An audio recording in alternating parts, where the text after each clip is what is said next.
Good afternoon, Excellencies, ladies and gentlemen.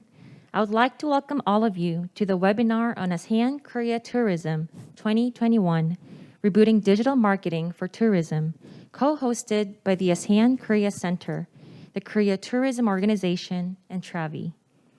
My name is Singya Choi, and it is my great pleasure to carry on today's meaningful event that explores solutions and how to reinvigorate tourism between ASEAN and Korea after COVID-19.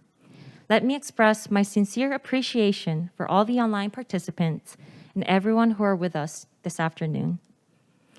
Now, I would like to open today's event inviting His Excellency Kim Hae-yong, Secretary General of the ASEAN-Korea Center, for the opening remarks. Please welcome him with a big round of applause.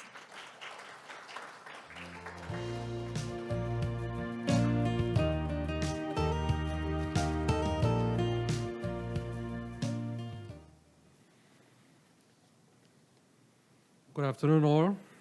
Mr. An Young-bae, CEO of Korea Tourism Organization, and His Excellency UNWTO, Ambassador of Vietnam and Chair of ASEAN Committee in Seoul, and many distinguished speakers from United Nations World Tourism Organization and ASEAN Secretariat, and Korean tourism experts, ladies and gentlemen. Very glad to see you. It's online though. Let me first extend my warmest welcome to all of you to today's webinar on ASEAN-Korea Tourism 2021, Rebooting Digital Marketing for Tourism. I'd like to express my heartfelt gratitude to our co-organizers, Korea Tourism Organization and Travie, for their devotion and commitment to successfully holding today's event. I also want to thank the ASEAN Secretariat and ASEAN NTOs, as well as the distinguished speakers, for their fullest support and participation. COVID-19 has led to a generational shift in the way the world operates. The travel industry, one of the industries hardest hit by the virus, almost came to a halt. According to the UNWTO, tourist arrivals are estimated to have fallen 88% from January to March in 2021 as compared to same period in 2019. Tourism is also one of the main pillars of ASEAN economy. Before the pandemic in 2019, 130 million tourists visited the ASEAN region, with tourism take up about 12% of total GDP and 13% of total employment in the ASEAN economy. To note, Korea and ASEAN had more than 12 million people visiting each other in the same year, with 10 million Koreans traveling to the region. However, after COVID-19, the numbers have fallen dramatically, threatening not only the tourism industry itself, but also restricting people-to-people exchanges. However, where there are challenges, there are opportunities. Government, industries, and individuals are adapting to the realities of COVID-19. So with COVID-19 and after COVID-19, tourism industry will be probably one of the fastest industries to rebound, especially in the context of ASEAN-Korea relations. In the wake of COVID-19, many Koreans will look to ASEAN as their first overseas tourist destination because of its proximity and diverse tourist attractions. Hence, for the survival of the tourism sector, it is vital that we work together and map out the road to recovery through coordinated actions and rebuild the confidence that people begin traveling once again. In this vein, digital marketing, a continuing shift toward digital tourism, which is a fast-growing industry focused on advanced untapped and user-friendly technology could give an additional boost to the industry. With social distancing and health hygiene protocols, which are likely to remain in place for the foreseeable future, touchless services and investments in digital technology could be a bridge to recovery. Against this backdrop, I hope this seminar will serve as a venue for sharing views on the current situation and exploring ways to reinvigorate ASEAN-Korea tourism, especially with focuses on digital marketing. I'm looking forward to sharing trends, consumer insights, and principles that could help not only marketers to respond in the new normal, but also for the consumers to gain confidence for future travel. Being said, I hope that you'll all have a pleasant and fruitful time today. I thank you very much.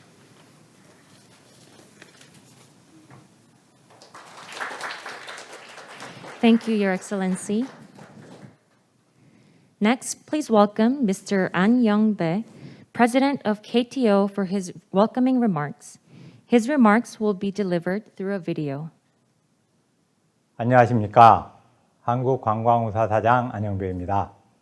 한 아세안센터 한국관광공사 트래비가 공동으로 주관하는 2021 한 아세안 관광활성화 웨비나에 함께해 주신 여러분을 진심으로 환영합니다.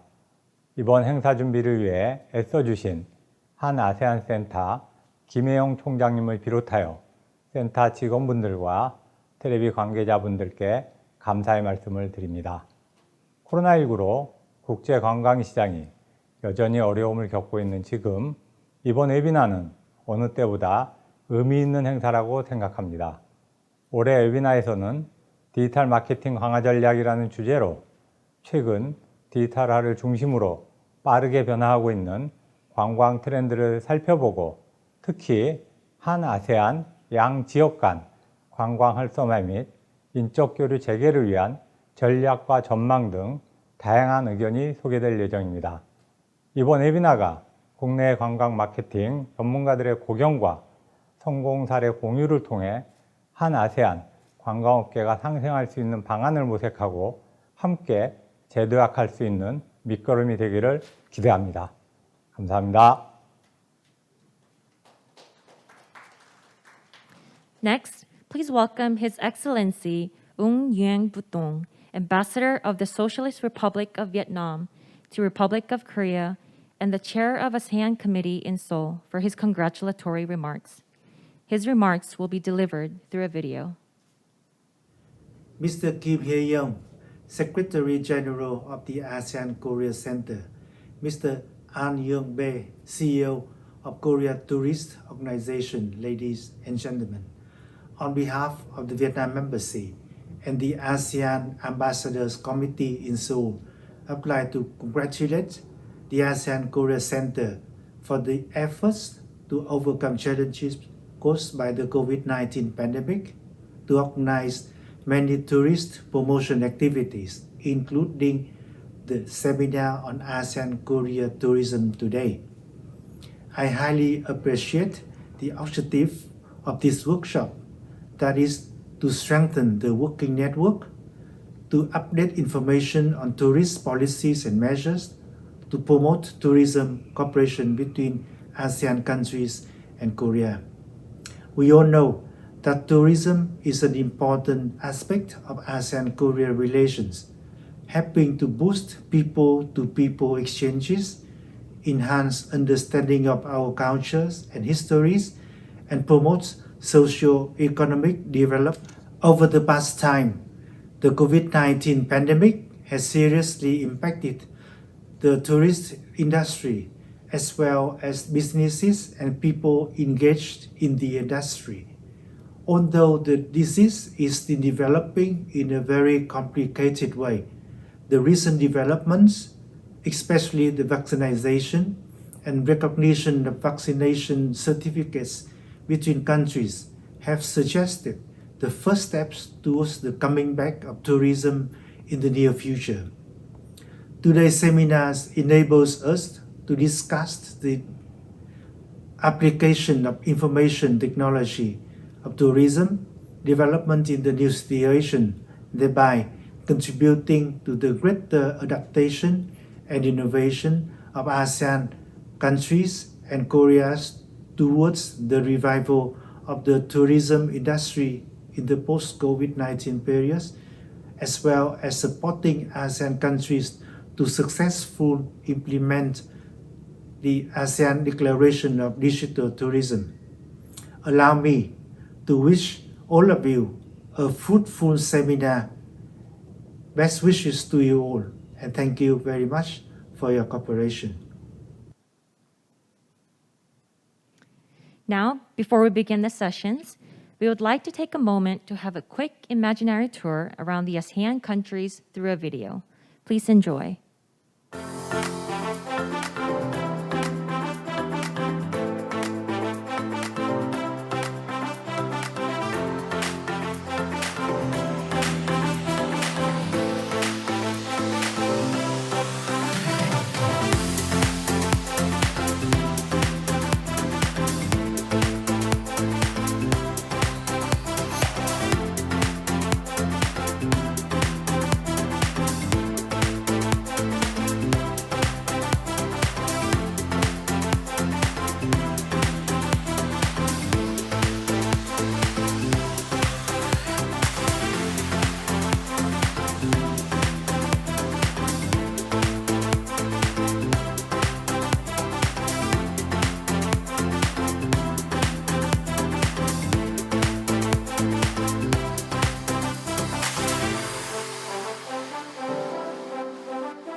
Ladies and gentlemen, before we start with the presentation session, I would like to kindly inform the online viewers that you may raise questions through the YouTube live chat.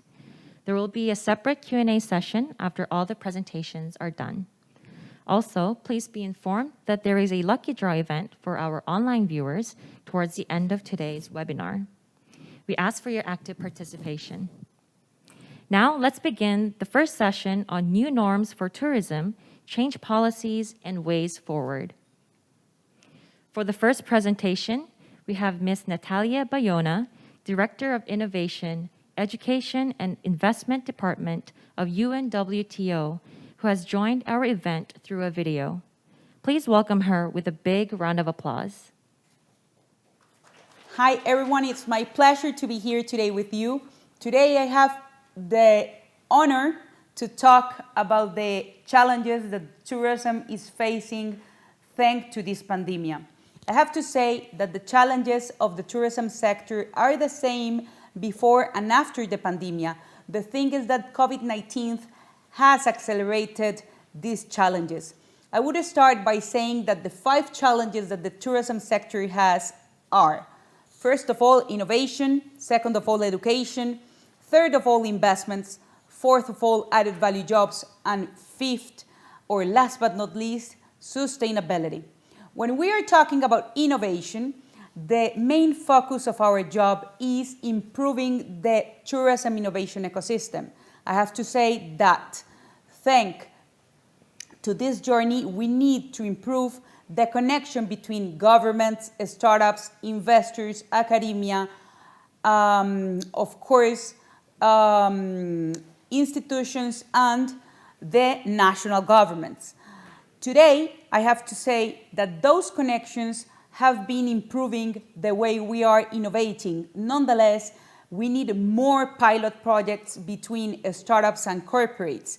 We need a more serious supply chain between providers and corporates that are buyers of those technologies that the startups develop.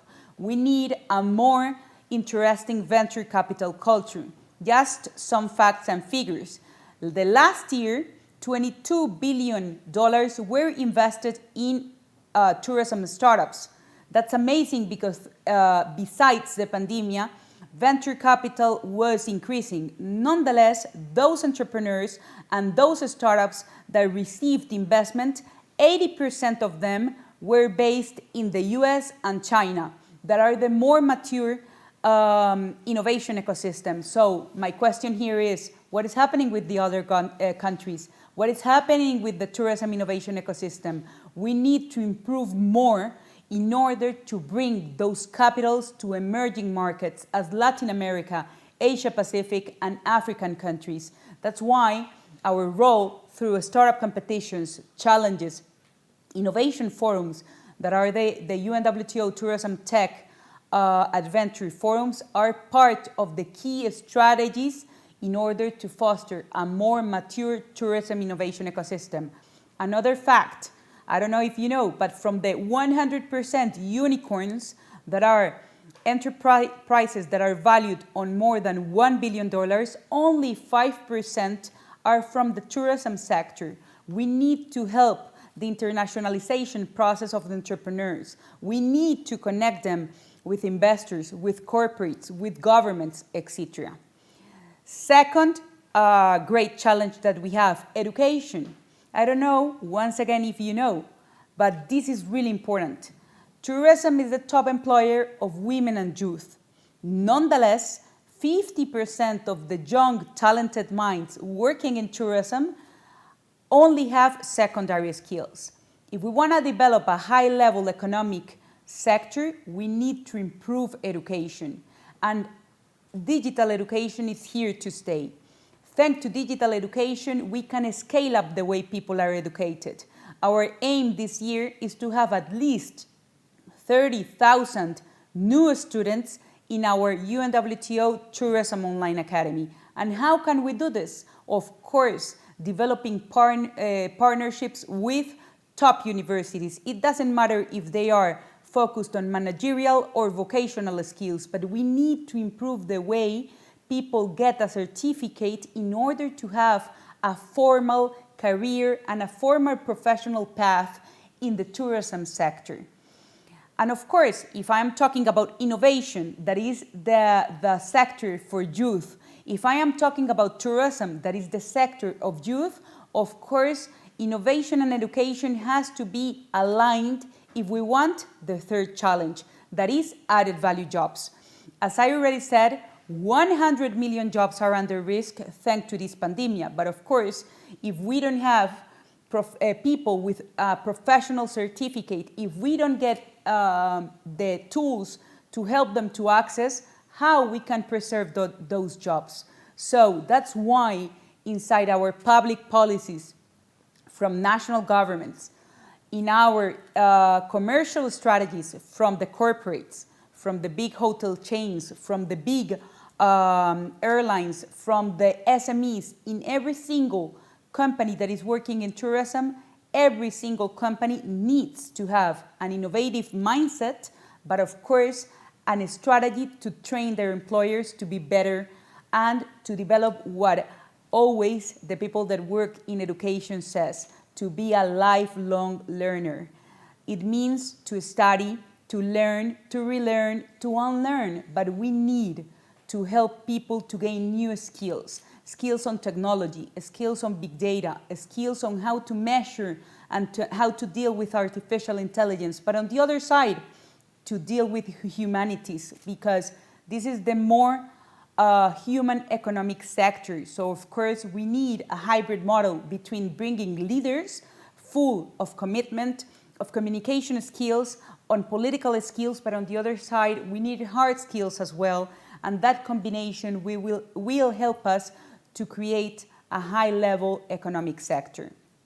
Fourth of all, of course, we need investments, but not any kind of investments, green investments. Why green investments? As you have seen, tourism decreased by 75% during 2020. I have another fact.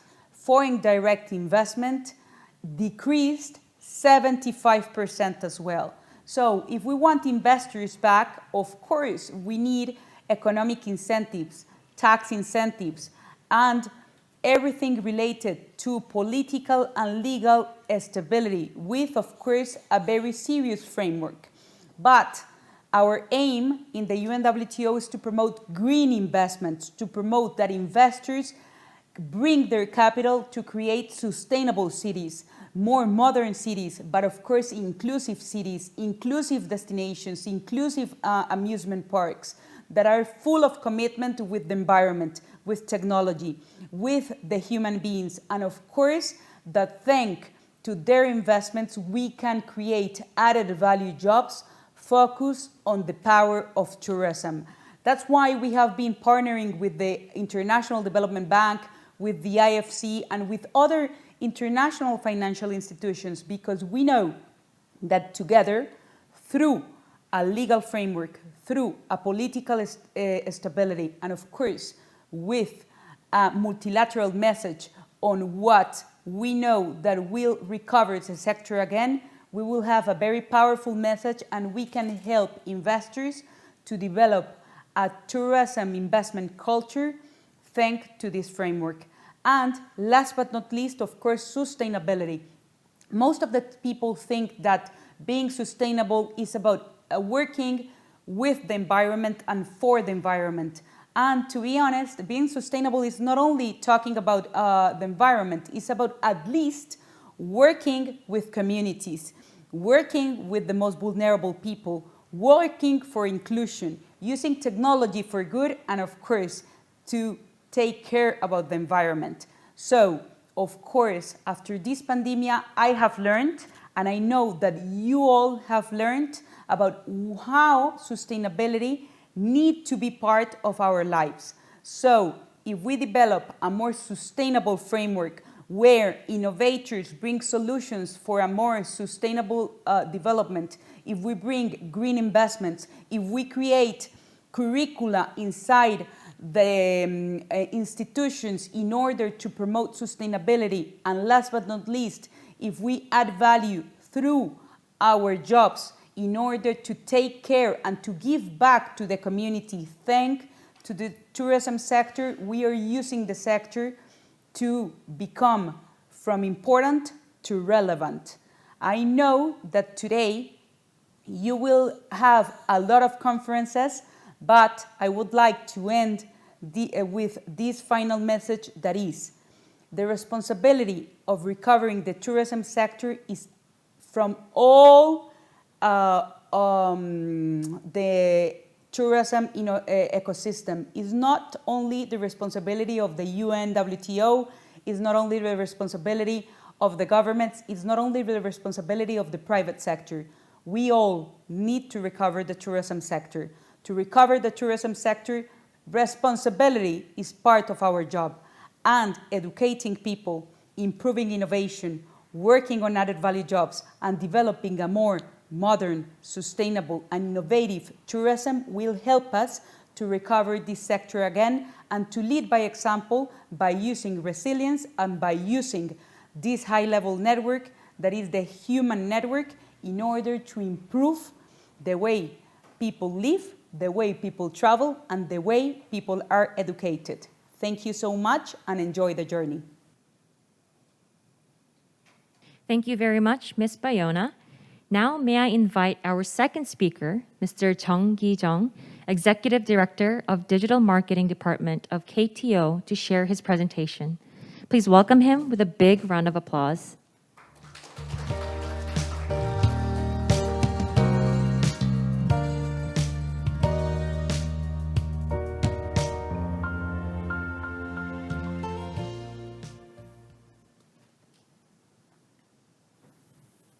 예, 안녕하십니까. 한국관광공사 디지털 마케팅 실장 정기정입니다. My name is Chong Ki-jung. I'm the Executive Director at the Digital Marketing Department for KTO. 호텔, 지방정부 등 The marketing activities in the tourism industry would be different depending on whether you are a travel agency, a hotel, or a local government. Today, I'd like to tell you a little bit about Korea Tourism Organization's digital marketing strategies. But first, I would like to touch upon the environment for the digital marketing strategies. If we take a look at the digital world, we can see that consumers are very active in talking and discussing travel products and services.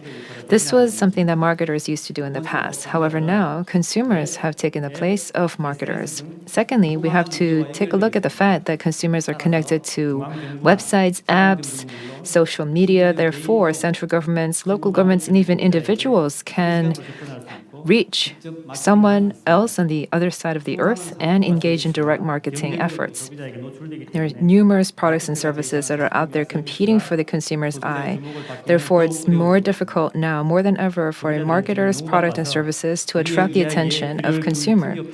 Consumers are so busy that they do not have the wherewithal to listen to our stories.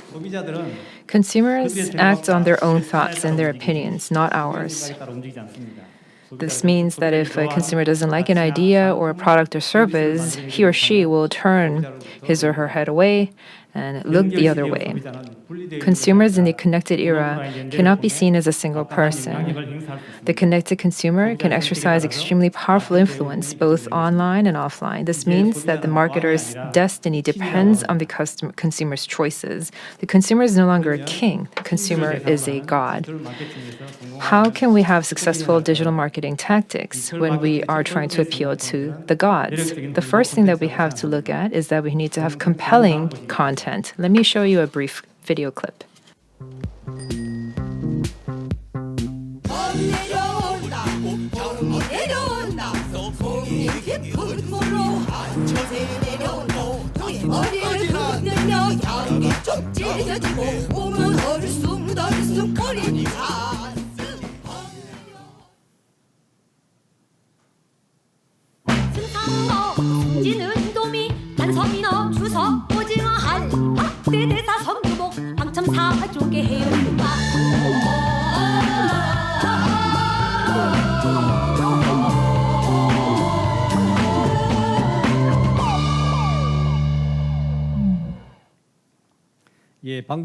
So you just saw two video clips, and they were part of a campaign that we initiated at KTO called Feel the Rhythm of Korea. In 2020, last year, KTO released about 6 of these promotional videos that you just saw. These 6 videos generated about 600 million views on YouTube, about 30,000 YouTube comments, and 2 million engagements. The average viewing session duration for each of these videos was about 80%. On average, for YouTube videos, it's about 50%. So you can see that viewers watch these KTO campaign promotional videos for a much longer time. The campaign lasted for about 4 months, and during that time, we saw an increase of about 120,000 subscribers on KTO's YouTube channel. And there were a lot of comments and replies. There are many parody videos, cover dance videos, much of these self-made content made by fans and consumers. The success factor behind this campaign is very clear. We focus on what the consumer wants. We wanted to look exactly at the kinds of consumers who would watch these videos, and we try to cater to their preferences. As you know, in the digital world, the key opinion leaders or the digital big mouths are the MZ generation. So they don't want polished, sophisticated content made by public government organizations. They want something fun, interesting, and quirky. And KTO answered to those needs and created content that is right for them. In fact, about 80% of the people who saw these videos are of the MZ generation. Let me show you another video clip.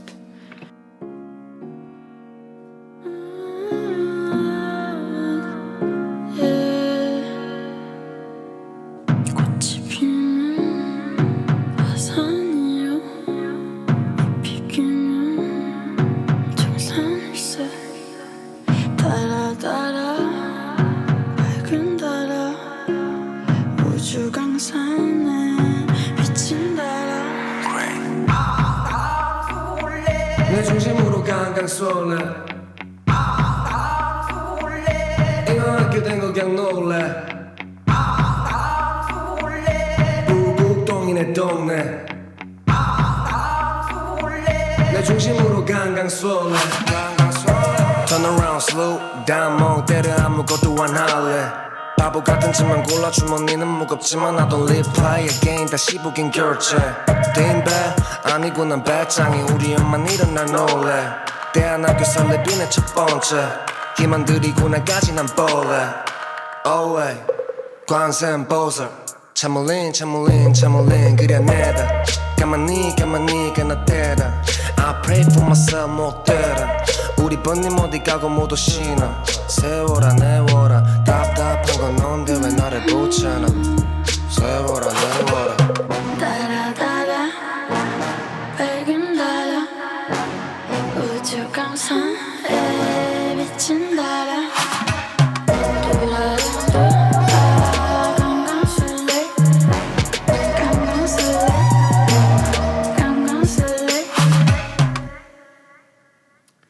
예, 이 영상은 This video is part of season 2 of the same Feel the Rhythm of Korea campaign.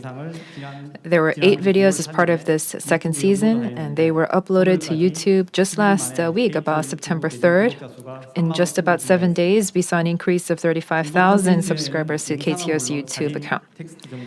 There were not just videos, there could be photos, text, or guides as part of your promotional activities, but you have to look at what the consumer wants in order to have success. So if there are any decision makers out there, I want to emphasize the fact that if you want to create PR content that is successful, you shouldn't make the decision based on what you want, but based on what the consumer wants. The second success factor for digital marketing is that you have to focus on the power of digital channels. We call this channel power. I would like to direct your attention to CDJ on the top of this screen. The KTO looks at the CDG, or a consumer decision journey, as aware, appeal, research and planning, shopping and booking, travel and advocate. Typically, when a consumer goes through a travel journey, this is the journey that they go through. KTO has different websites, apps, and social media channels that we all use and operate. And they are operated according to these different stages of the consumer journey. This means that digital channels have each their own roles to play according to the consumer's actions. The website offers detailed information on the Korea tourism, introduction of products and services. The app allows information on on-site and guides. The social medias can variously offer bulletin boards or online community fora or brand promotion activities. As you very well know, when we use and operate a website, we have to look at event landing, ad landing, search engine optimization, UI, UX, various activities to try to enhance the operations. These efforts are all very important, but what is most important is to see whether the website offers information that the customer really wants. This is something called killer content, or more accurately, killer service. There needs to be killer service provided by the website for the website to reach out to the customers and enhance its channel power. Killer service is a kind of service that appeals to the customer and gives the customer what they want and what they need. This means that digital power also has to be customer-oriented. The third success factor for digital marketing is data. If you take a look at this slide, you would see that we start by confirming the customer, understanding the characteristics of the customer, extract information, and then curate the content according to what the customer likes. This is all based on data. Without data, we cannot have a good understanding of what the customer wants or who the customer is or what they would like from us. Through data, we can meet with the customers, and through data, we can understand their interests. This is the flow of data that we use at KTO for digital marketing. Let me start from the left-hand side. There are social media, websites, apps, ads, events. These different channels allow customers to come to the Visit Korea website. And on the Visit Korea website, we collect the data on the customers, and then this is saved and analyzed in the data platform. If you look at Data Lab, there's mobile communications data, credit card use data, GPS navigation data, so big data that we receive and analyze. All of this data can provide insight for our marketing activities. Let me now tell you briefly about how digital ads are promoted. When a customer visits the Visit Korea app, that data or the Visit Korea web app or the website that data is left behind. The data is collected and analyzed to create target data. When the customer visits another digital media, then KTO ads are exposed to these customers. So we are targeting these ads who visited the KTO websites. And I know that other companies do the same thing, such as airline companies and other companies in the tourism sector. I've told you about content, digital channels, data, the three key pillars of KTO's digital marketing activities. These three areas are all interconnected. We cannot have a successful digital marketing campaign without all three. And what we have to remember is that content, channel, data should all be customer-centric. We have to know who our customers are and what they want from us.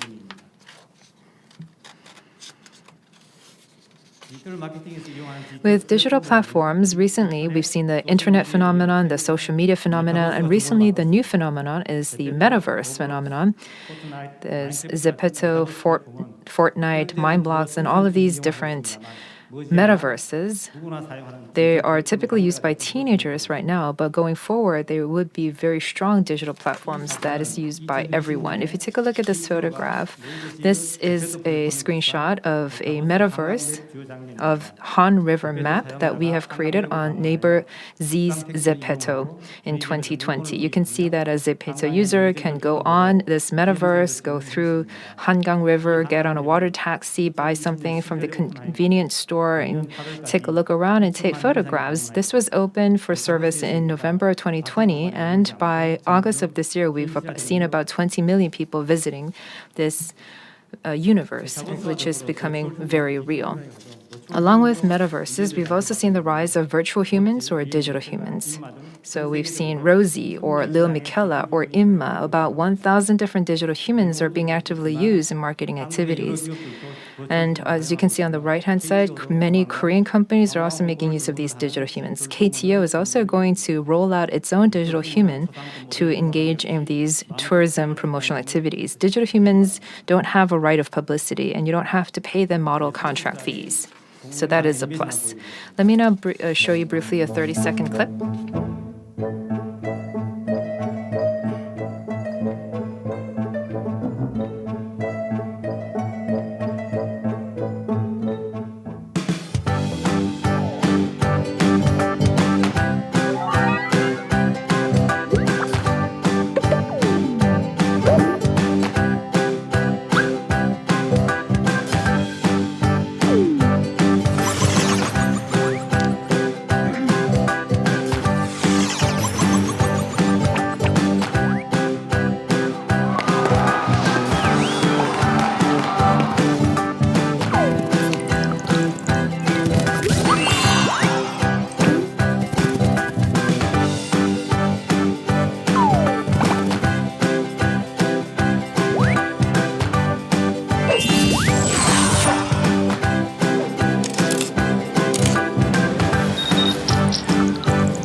With that video, you were able to see the origin story of one of our kingdom friends, Ki-jung, which is a digital character for KTO. Digital characters are also being widely used in digital marketing tactics. I've told you about metaverses, digital humans, and digital characters.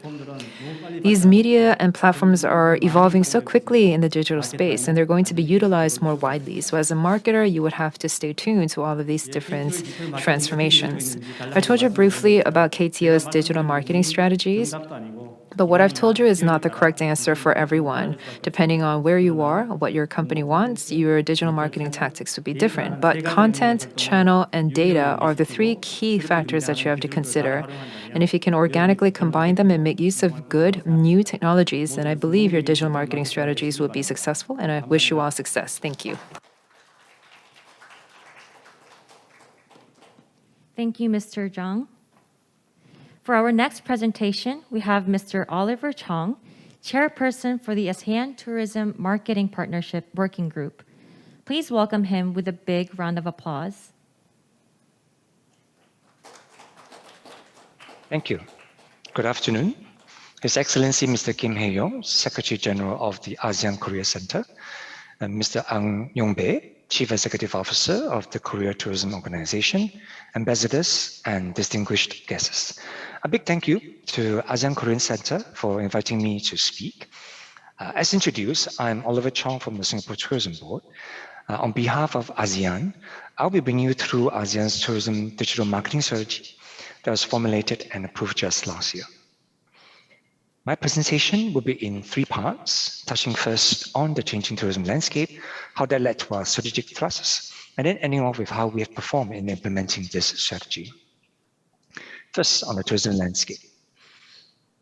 When ASEAN started on our tourism marketing strategy review last year, we were just months into the pandemic. Although COVID has certainly upended the world of tourism, we also know that travel behavior and how tourism businesses are conducted have been changing for a while. The pandemic has just introduced a new spin to the change. Of course, digitalization has accelerated greatly across many sectors, not least tourism. We also see the rise of wellness, nature, and sustainability taking center stage in many destination strategies. All this meant that we need to be agile as we react to challenges and opportunities to roll with a rapidly evolving world. And we need to explore new ways to market Southeast Asia. So I shall now go into the strategies and the thinking that went into it. Before formulating the new strategy, we did a few things. First was an audit of the current situation. So as a start, we saw that awareness was low. This was due primarily to us doing only 1 to 2 campaigns each year without appropriate support in website and social media channels activities. Second, the revamped ASEAN travel website was actually excellent now, but sorely needed more work to drive up traffic. Thirdly, the naming of our social media accounts were not consistent nor intuitive, and that makes it hard for people to search organically, not to mention non-alignment with the regional branding. Lastly, engagement was low on our channels, and that means content needs to be more engaging and outreach needs to be boosted. So given industry and consumer shifts plus our own audit, there are 4 key areas or potential areas for ASEAN to take. First, we need to focus on the right markets and segments so that we can optimize our marketing investments. Secondly, the rise of digital nomads and natives means that we can do much more with our existing channels and resources online. Third, on the related point, we can rely pretty much solely on digital marketing and the personalization that can come with it. This is good as we don't have resources really for other types of marketing. Last but not least, as health concerns will be critical to consumers for a long while, we do need to boost travel confidence with content that speak to those concerns. So along with the audit, there are also considerations and challenges that ASEAN had to bear in mind. First, of course, is budget. ASEAN is foremost limited by marketing resources, and it is a real impediment. Hence, it is important that we prioritize and focus on high impact areas. Second is manpower. The range of activities that can be undertaken by ASEAN will also be limited due to the manpower constraints that we face, and must therefore be carefully selected for impact and efficiency. Third, this pandemic, of course, has decimated tourism globally, and it will take years for all of us to recover. So marketing, especially content, needs to be appropriate and suited to changing preferences for us so that Southeast Asia as a region can stand out. Again, last but not least, as marketing focus for the work that we do in the working group is on Southeast Asia as a region, the role that the strategy plays must be clear, especially when the respective ASEAN national tourism organizations also have their own marketing strategy. So to guide the strategy formulation, ASEAN laid out clearly its business, marketing, and comms objectives. In the interest of time, I shall not go to them in detail. So let's now look at the strategy proper. We see it in 3 strategic thrusts. The first is about making the Southeast Asia story a more compelling one. And this means by sharpening its brand equity and bringing the story alive mostly through, hopefully, content that can be engaging and can compel people to think about Southeast Asia as a possible destination for the holiday. Second thrust is about ensuring that we tell this compelling Southeast Asia story to the right fans. Essentially, it means our day-to-day marketing activities and special campaigns must be targeted at a selected set of segments and markets so as to create the greatest impact for the work that we do.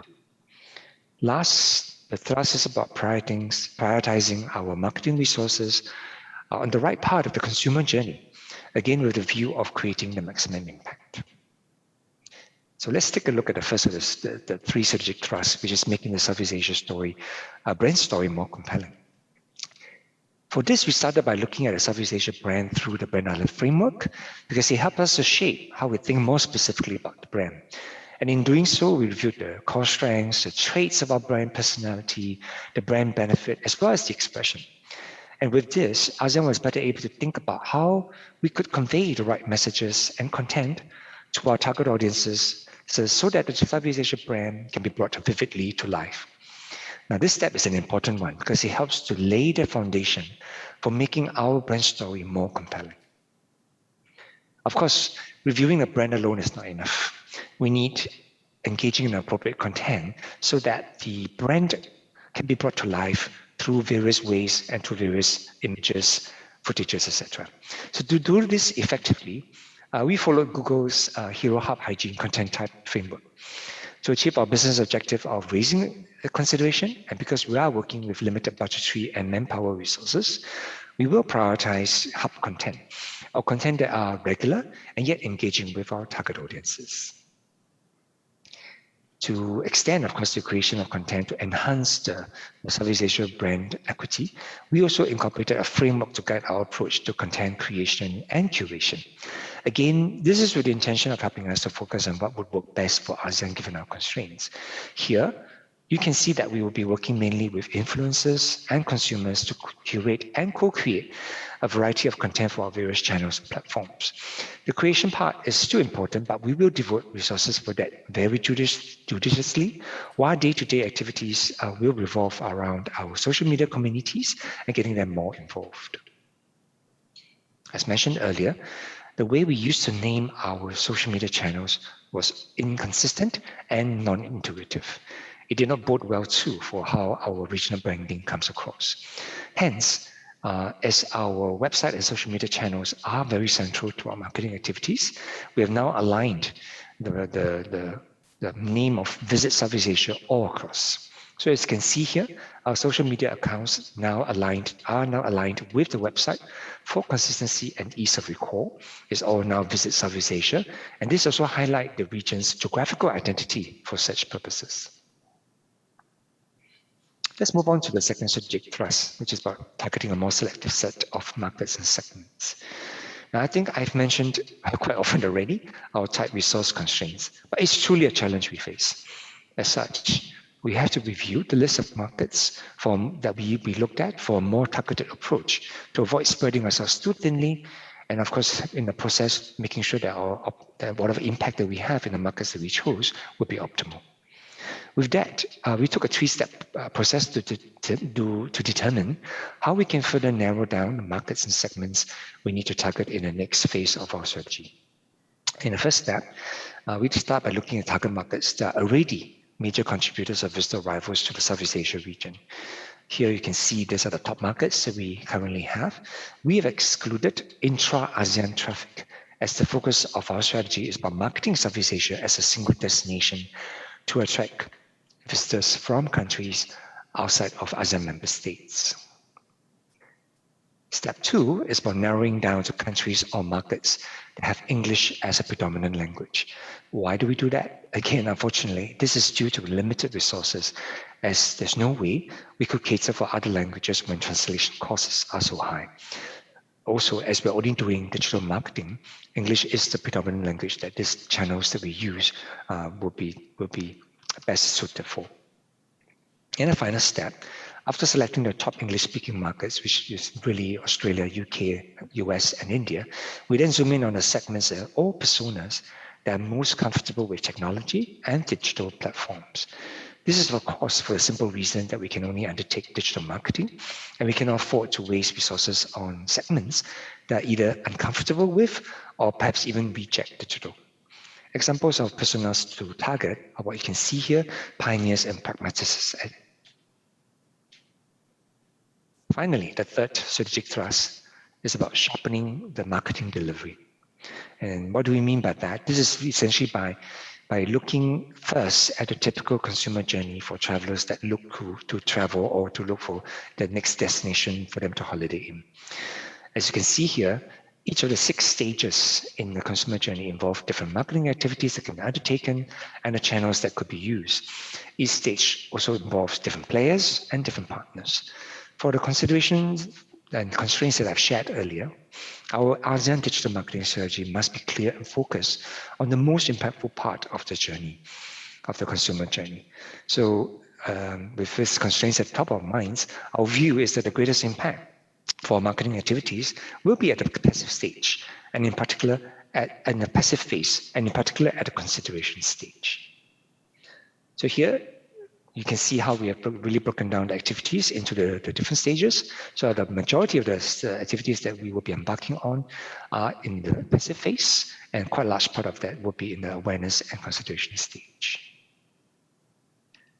A key component of sharpening how we deliver our marketing activity is of course to have a cogent social media strategy.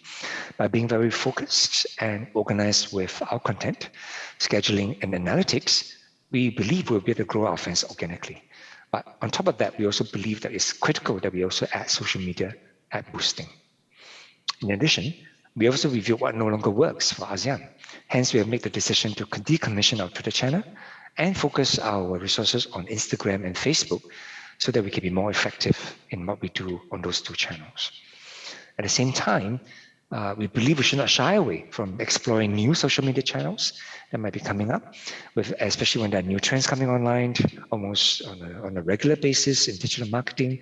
And of course, by targeting digitally savvy segments, we have to assess if these new platforms could potentially help us to raise fan engagement. TikTok is a prime example of that because of its fast growing popularity, but we're still exploring that. We've not really undertaken the decision to do so yet. So that wraps up our digital marketing strategy. However, in looking to carry out our marketing, it's also critical for ASEAN to look at key strategic levers that can further boost what we do on a marketing front. To further extend our marketing reach, for example, one of the key things we need would be a suite of suitable partners. So hence, we will definitely continue to build long-term strategic partnerships across the entire tourism chain to optimize outcomes for us, which is what you can see here on this slide. Another way for us to widen our marketing reach is, of course, through the ASEAN tourism ecosystem, where ASEAN member states will come together to do cross-posting, hashtagging on each of our respective social media channels so that we can grow the Southeast Asia fan base for everybody and incorporate the Southeast Asia logo into our respective country stands, booths, or whatever platforms that we employ as part of our marketing activities. And we, of course, we also want to look to collaborate with ASEAN's key dialogue partners, such as the 3 ASEAN centers. 3, in driving consideration to visit the region, the product and experiences are actually also quite critical. They form part of what you want to do as marketing. So the idea is to develop iconic ASEAN travel products that can help us drive awareness and consideration, as well as to encourage visitors to visit multiple ASEAN countries on a single trip seamlessly. So some initial ideas that we are exploring carefully are Southeast Asia air and attraction passes. For the effort we put in, there is of course a need for us to ensure that we can measure success. And this, especially indicators, can also inform us on areas of improvements to be made. And this is easy too, considering that we are focusing on digital marketing. So here, this chart shows the dashboard of indicators that we will monitor continuously to track if we are on the right path for the various activities that we undertake. To end off, I'd just like to share very quickly some marketing activities that ASEAN has done to bring the ASEAN tourism marketing strategy to life. So first off, we have of course made the region's travel website even more consumer friendly. We've also started using more content such as images and videos, to inspire travel. Flexibility is also key. As seen from here, you can see that we have created a special COVID-19 page that was done, of course, for the current situation, and is dedicated to providing information on various matters relating to COVID-19, not least travel restrictions, protocol, processes, etc. We also ramp up, of course, using Instagram. And as you can see here, we really focus on pushing inspiring images to showcase the region's vast diversity. And we also then make sure that Facebook also help to amplify that with a consistency as well in terms of the content and messaging. Now, to complement the social media posts, we also develop campaigns and like I mentioned just now, testing new channels. But instead of doing TikTok, we actually went into Clue app, which is an artificially intelligent mobile app platform that raises brand awareness of Southeast Asia by reaching target audiences at key moments based on their social media usage. And with just small investment, we've been very amazed by the results, and we certainly hope to see how we can do more on this front with exciting new platforms such as Clue app. In terms of partnerships, we have continued to work with like-minded partners such as TTG Media, so that we can drive content and have that connectivity between them and the social media channels of Visit Southeast Asia. At the same time, we're also exploring with Airbnb to see how we can work together to promote Southeast Asia's diversity through its Airbnb experiences. As our last slide, I am happy to share, as you can see here, that the marketing strategy journey has been a humbling experience, but at the same time, we're very delighted to see how the success has come along, and we're kind of seeing the results over just a quick 1 year period. As you can see here, our SEO changes and continual optimizations have proved successful in driving new website traffic. Organic search has also overtaken as the main source of traffic to the website, which is very heartening. And where before social media was the main referral to the website, I'm happy to share that organic search now makes up close to 36% of the traffic that's sent to traffic. Especially when you compare that to the previous figure of 3%, I think that's quite a happy jump for us. We also gained over 60,000 followers on Facebook, and we're happy to report that the Visit Southeast Asia Instagram has finally crossed the 10,000 followers mark. That also enables us to then connect our IG stories, Instagram stories, to swipe up with direct links to our website and promotional content.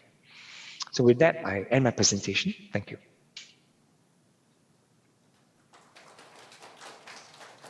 Thank you, Mr. Chong. For our last speaker of the session, we have Mr. Sung-jun, CEO of Dazayo, a Jeju-based enterprise that provides lodging services by remodeling vacant houses. Please welcome him with a big hand.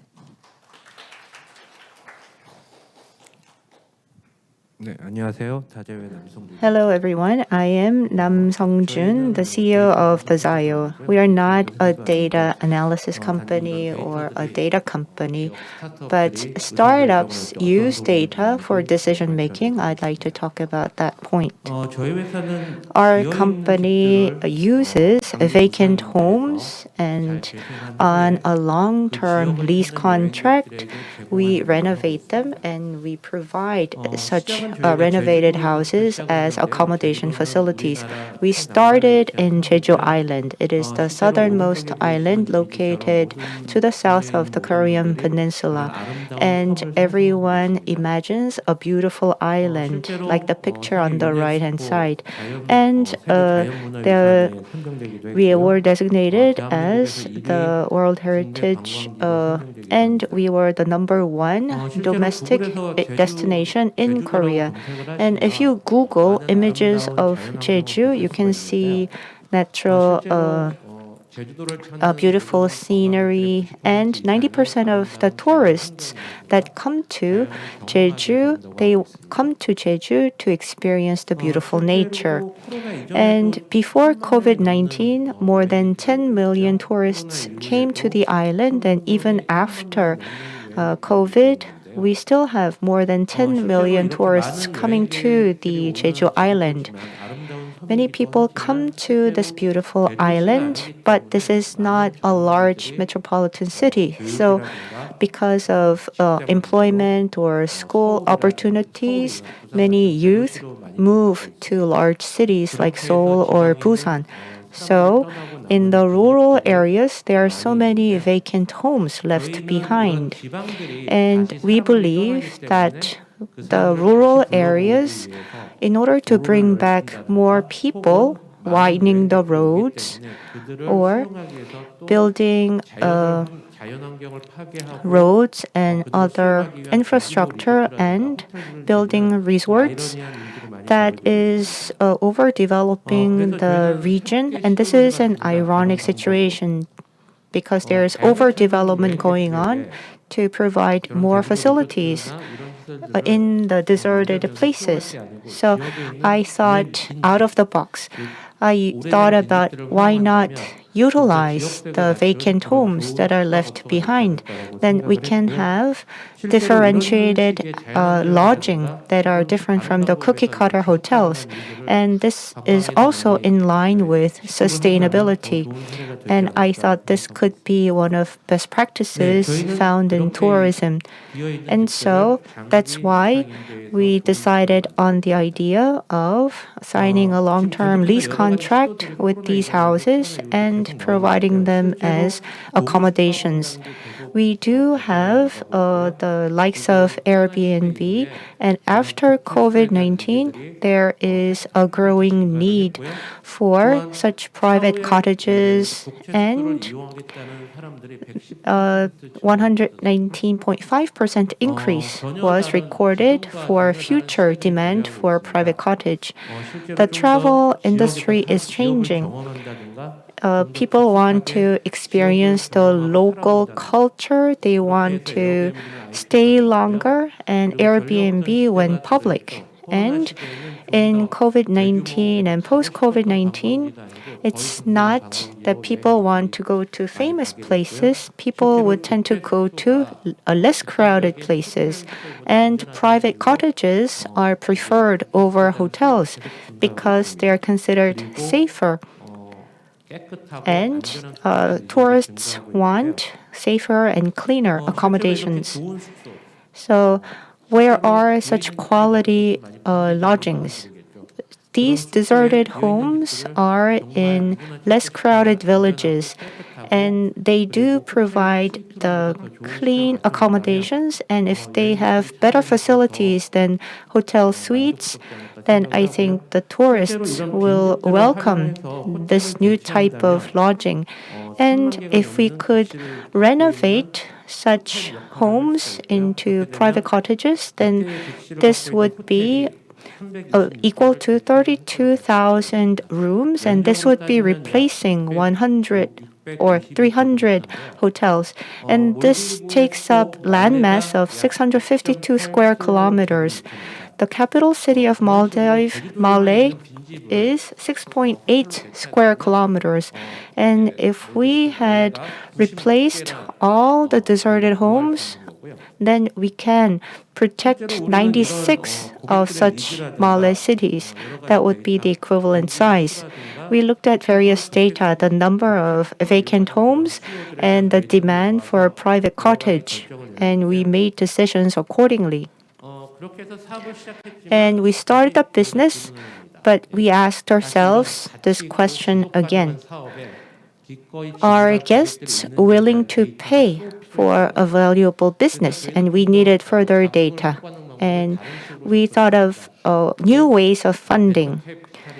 We could go to venture capital or we could go to the bank, but we decided to fund through crowdfunding. Are there potential investors who are willing to participate in crowdfunding? There have been more than 500 investors through 5 rounds of funding, and we were able to get $700,000 plus.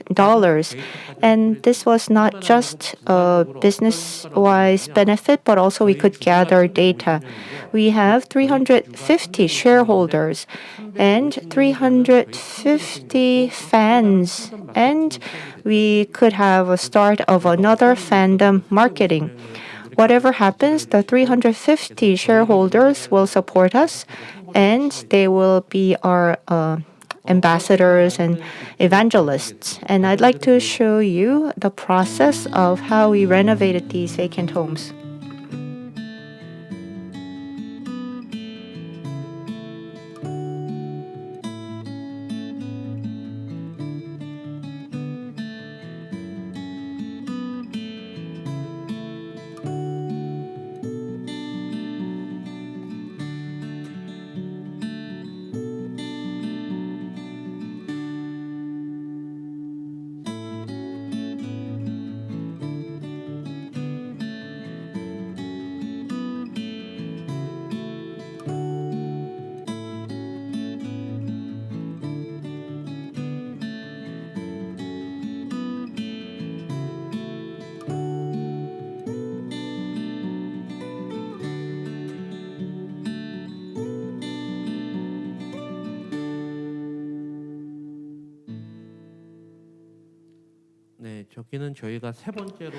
That is the third house that we had worked on. We make the space beautiful, and we also cater to the needs of the customers. And all the elements in that space are procured locally so that when the customers come, they can use the products. And so this is like a showroom. And the welcome kit that are provided in hotels are provided in these accommodations by using the locally produced products. And we have to confirm our data. We got the funding, and we have to gather data about the customers' feedback. Over 94% said that they had positive experience, and 84% said that they want to reinvest, and 11% said they cannot reinvest, but when their financial situations improve, then they're likely to invest again. So you can say that there is 100% commitment from these investors that they want to invest again. Valuable business can expand in the following ways. It's not we just beautify the space, but additionally, we try to reflect people's taste and tendencies. People want to show what they like to the other people. There's the CEO of Hana Tour ITC. Maybe we could design a house that shows his taste. And in the local government bodies and with the press and media companies, we are starting the Charlotte Project. It's to reflect the taste of different people. We're renovating the vacant homes, and we are utilizing the celebrity marketing campaign. And the first actor to participate was Mr. Ryu Sung-jun, a famous actor. He was an investor in the crowdfunding, and he said that he wanted to participate in this campaign. And he wanted us to design one of the vacant homes according to his taste. And let's now look at the house that was recreated to reflect his taste. 제주도 표선 하천리에는 오랫동안 빈집이 하나 있습니다. 물론 처음부터 빈집은 아니었죠. 제주 4.3 때 마을로 오게 된 어르신이 손수 터를 닦고 가족을 이루고 손주들의 결혼식도 치른 집입니다. 세월이 흘러 어느새 집은 텅 비어버렸지만 여전히 꽉 차 있는 추억들을 다자요가 다시 이어가려고 합니다. 새로운 바람을 담아서 제주 새로운 바람이 불다. 하천 바람집 다자요.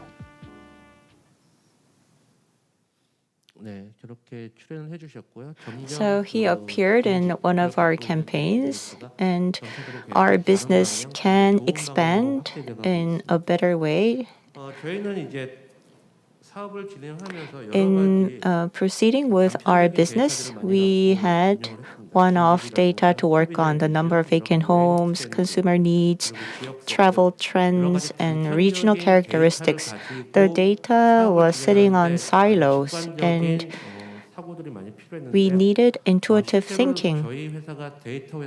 We are not a data company or a big data analytics company, so we had problems in analyzing and using the data. We will need data going forward. We will be needing more data. So how much will be spent and how long will the people stay and where will people want to stay more? And will this business be sustainable? We will need more data to find answers. But we are just a regular startup company, and we have some issues in using and analyzing the data. We use mobile communication data from credit card transactions, GPS navigation, and Korea tourism statistics. We have problems in purchasing and using these types of data.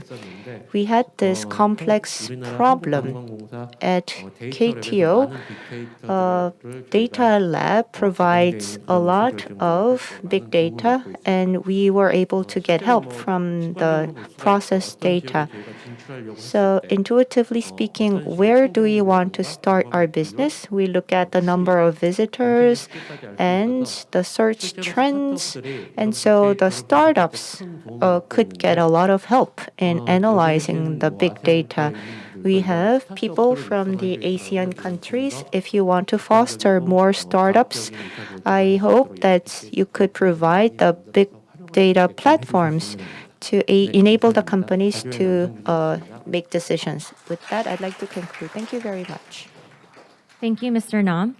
That has been our first session on how digital marketing has gained more importance after the outbreak of COVID-19, highlighting the changed tourism policies and norms to maximize the utilization of digital marketing for tourism promotion. Now, before we move on to the second session, I would like to introduce some of the newly produced tourism videos by KTO on promoting diverse destinations in Korea. Ladies and gentlemen, please feel the rhythm of Korea.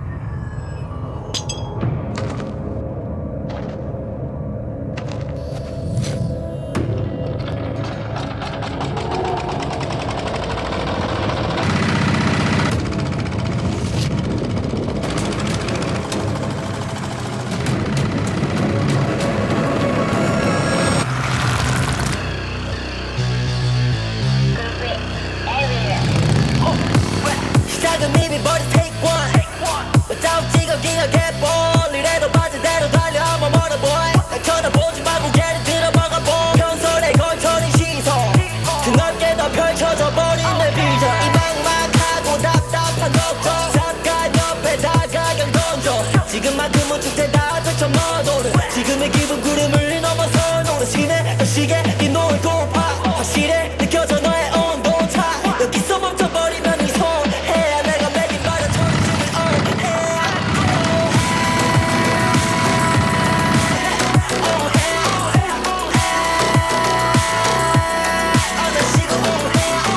그대가 청천일년이 호호 백발이 웬 말인가 번역은 경복궁 정부 서울 청사역입니다.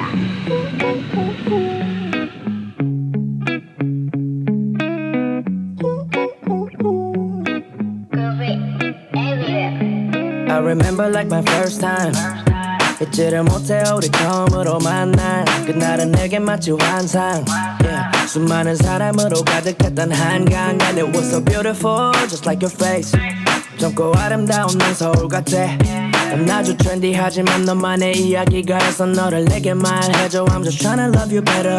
So many stars like a big universe. 별빛이 담긴 길거리들 꺼내고 싶어 너와 둘이서 Fall in love with the city 매일 새로운 느낌이 yeah. C-T-L-O-V-E come right with me on my city love yeah. C-T-L-O-V-E come right with me on my city love yeah. You're so different 누구와도 비교할 수 없는 개성이 있어 그래서 어디서나 받지도 영어린 시선 무엇을 하든 top class 너는 남기지 이름 쉽게 만족 못해 널 향해 보다 더 위를 You take it higher back to sun 어떤 일을 하든 최선 다해 100% yeah. 어렵게 찾은 너는 내 사랑이구나 이리 와서 업고 놀자 함께 사랑갈 부르자 꼭 잡은 두 손에 너와 나의 true romance 흩어져 있어도 같은 마음 Soul is the name so it lives in my heart yeah 꼭 잡은 두 손에 너와 나의 true romance 흩어져 있어도 같은 마음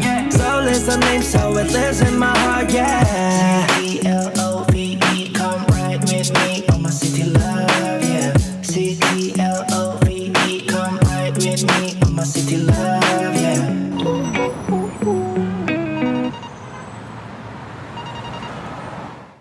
Ladies and gentlemen, we will now begin the second session on business case studies on digital marketing.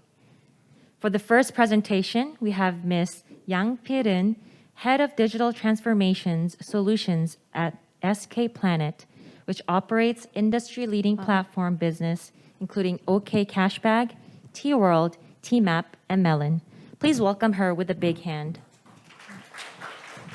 안녕하세요. 저는 SK 플래닛 Hello, everyone. DT 솔루션 사업팀의 양필은 부장입니다. My name is Yang Pil-eun. I'm from SK Planet DT Solution.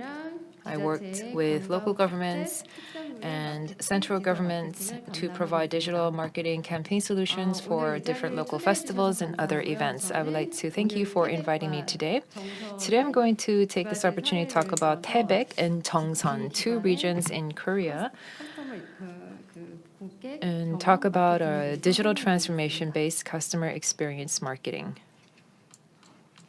먼저 첫 번째 사례는 The first case example that I want to share with you is this called Cave Friends, which is related to Hwam Cave. Hwam Cave is located in Cheongsan. It's an area in Gangwon province, northernmost of Korea.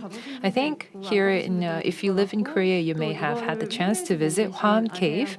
There might be some of our online participants in ASEAN who might not have visited Hwam Cave. So let me show you a brief video of the cave, of pictures that I took myself, and then I would like to move on with the rest of my presentation.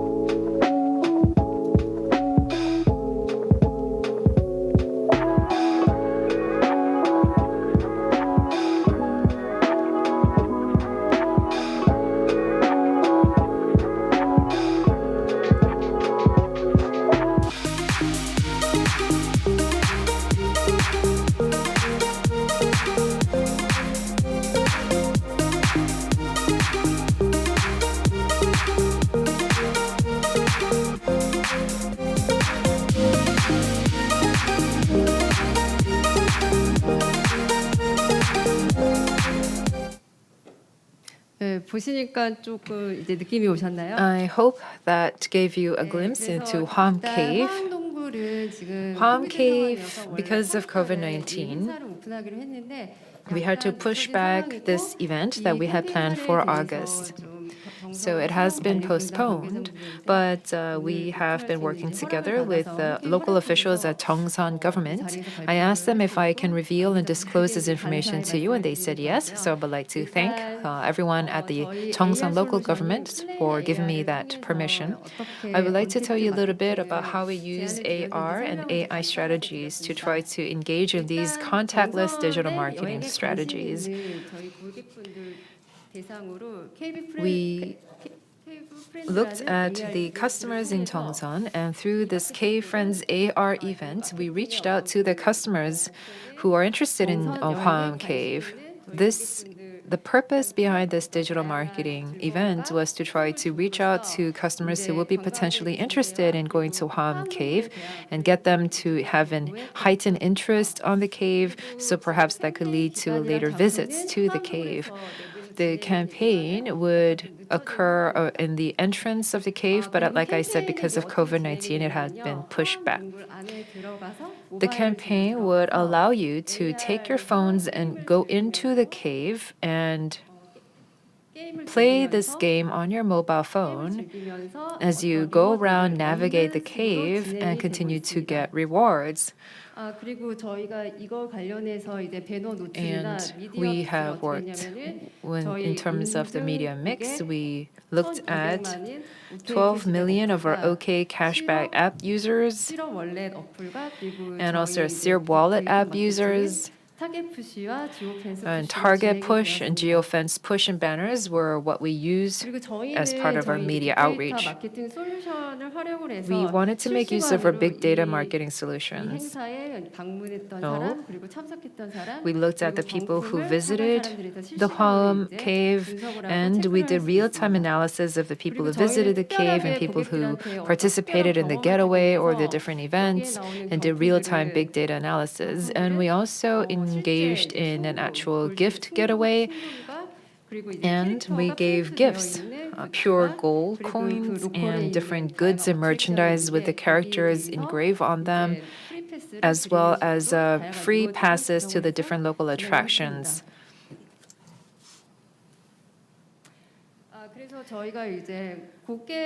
So, as I mentioned before, this is based on customers' journey. So we try to, first of all, create a customer experience journey map. We have all of this designed as part of our solution. The first thing that we did before we opened this event to the customers is to do target push, because we wanted to have more people see an interest and gain an interest in this event. Within SK Group, there's something called the ICD tab, and this is something that allows us to engage in different experiences. And we also have T-Map, a GPS navigation service that can give us data on the different destinations. And then there is 11th store, and that is one of the biggest online shopping malls in Korea. So that allowed us to have access to different kinds of big data to pinpoint the kinds of customers that we can attract. This event would take place in the summer vacation, so the core target for this would be, let's say, for example, a family of 4, maybe with 2 children, and the mom and dad would be in their 30s, and typically they would be interested in going on camping trips. So this would be our ideal target customer. We targeted them, and we looked at the different times when we would target our ads to them. And as you can see here, there are these banner ads. The content looked very compelling and lively so that it could be attractive to the target customers, and we did target push. When it starts, when the event begins, then ideally the target customer, the family, would get on their camping car and come to Cheongsan. Maybe there might be some who came because of the target push, or maybe there could be families who come to Cheongsan just by chance and they wanted to go visit Hwam Cave. For those people who go to Hwam Cave and they pull into the parking lot, they would be given access to the real-time push, the push ads. Then these people would know and become aware of this AR event that is being initiated in front of the Hwam Cave. This is a 1 hour, 30-minute course. The Hwam Cave is quite long. It is a natural attraction. And as you've just seen with the video, it has a lot of different attractions and it's very beautiful. But we also have to make safety a priority as well.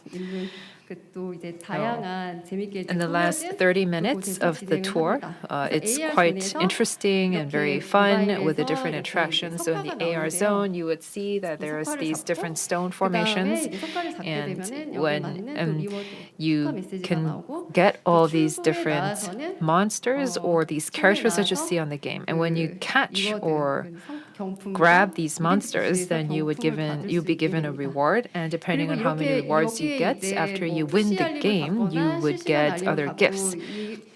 There are these push alarms or real-time alarms and push alerts and etc. The push alerts would be utilized to inform the customers of the Arirang festival that is being held nearby or next year's event that is going to be similarly held in terms of in front of Hwam Cave. So we can retarget the customers again using the push alerts. So again, we created this customer experience journey map so that the customer can have a very easy, very comfortable and relaxing journey experience. I think that content is very key when we try to provide this virtual reality game to our customers. The content has to be very familiar and appealing to the customers. We came up with a story, a narrative called K-Friends. And within this story, as you can see on the left side, there's this explorer. The explorer is us. So the customers would play the role of the explorer. The customer would be the explorer going into the cave and meet with different friends inside the cave. So that is the story behind the game. When we did our early due diligence in Hwam Cave, we were able to see many different natural creations and formations. So there's these different stones and rocks and spiders inside the cave. And there's also some pools of water in the cave. Hwam Cave has a very special history because a very long time ago, it used to be a gold mine where gold was mined. So there was this historical background to this narrative, and then there's these natural creatures that we can make use of in the Cave Friends game. So the explorer, the customer, would go inside the cave and meet with these different cave friends. So that's the idea behind our game. If you go to Hwam Cave, you would see that in the AR zone, there is the fairy tale land, the garden of the dream, and the world of the golden. So there are these different sections in the cave, and we wanted to have different characters and different items that are exposed to you differently depending on where you are. So we use beacons, beacon communications for that. You don't need to install anything as part of this. Just when you go to the fairy tale land, you would see fairy tale land creatures. Or if you go to the world of the golden, then you would see these characters related to that world. And when you catch them, then you can get rewards later on. So this is the scenario that we came up with. Here is a video of the field test that we did inside the cave.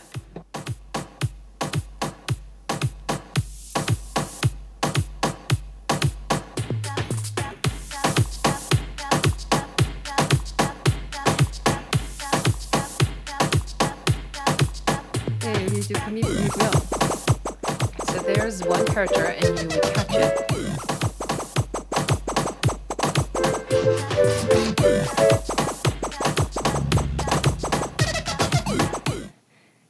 그래서 이제 동굴 안에서 이렇게 So 금이 나오면 금의 나라에서 in the cave, when you go to the world of the golden, you would catch that golden creature, and then when you exit the cave, you would be given the relevant reward or the gift that comes with the golden creature. And some of the planners or the marketers came up with the idea that instead of just doing push alerts, we wanted to try to create an experience for the customer so that this can lead to viral marketing. So we created this photo wall after the customer finishes their journey and they would leave the cave. When they exit the cave, there's this photo wall that is set up so mothers can take pictures of their kids or friends can take pictures of themselves. So we don't need to necessarily engage in other digital marketing activities because the customers would just upload these posts on their own social media accounts. You know, people would go to different hot restaurants so that they can take Insta photos of them and put them on Instagram. So we thought that this would lead to organic viral marketing. That's why we built this photo wall. The characters are also very cute and very friendly. So we created these different merchandise, these different goods that we could provide to customers as very memorable experiences. What you see in the middle is a beach towel because, as I mentioned, we launched this in the summer season. And then because we're a mobile company, there are these cell phone, mobile phone grips that you can attach to the back of your phone. These were the two merchandise goods that we've created and produced, and these would be the gifts that we give to our customers. There is also a service in Korea. It's called Korea Hot of Hot. This is a social blog that we organize for different local governments in Korea.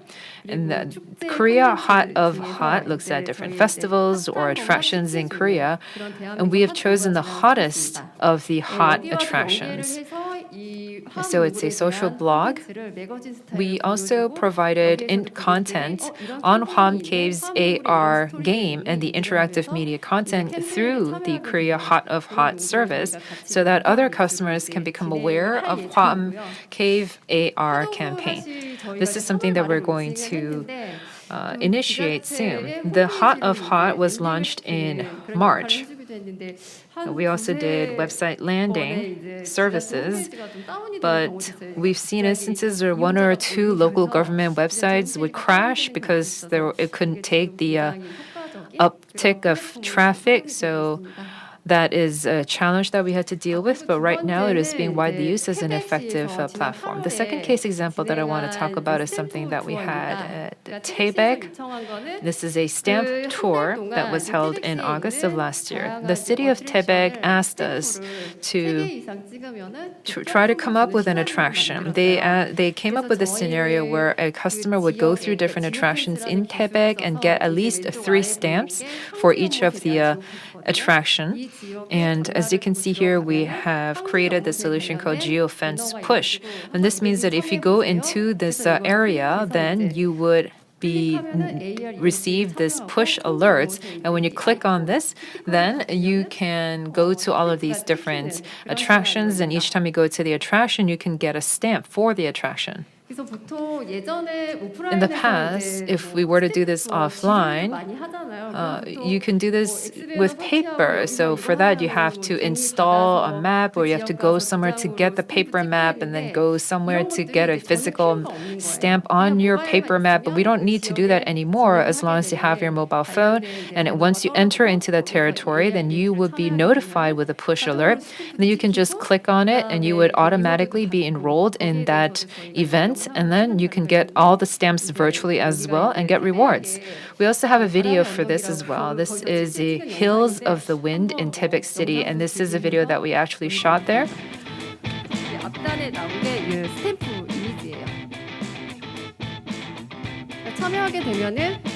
So when you participate in the event, your location would be notified. Your location has to be verified first. So if you cannot participate in this if you were in Seoul or some other location.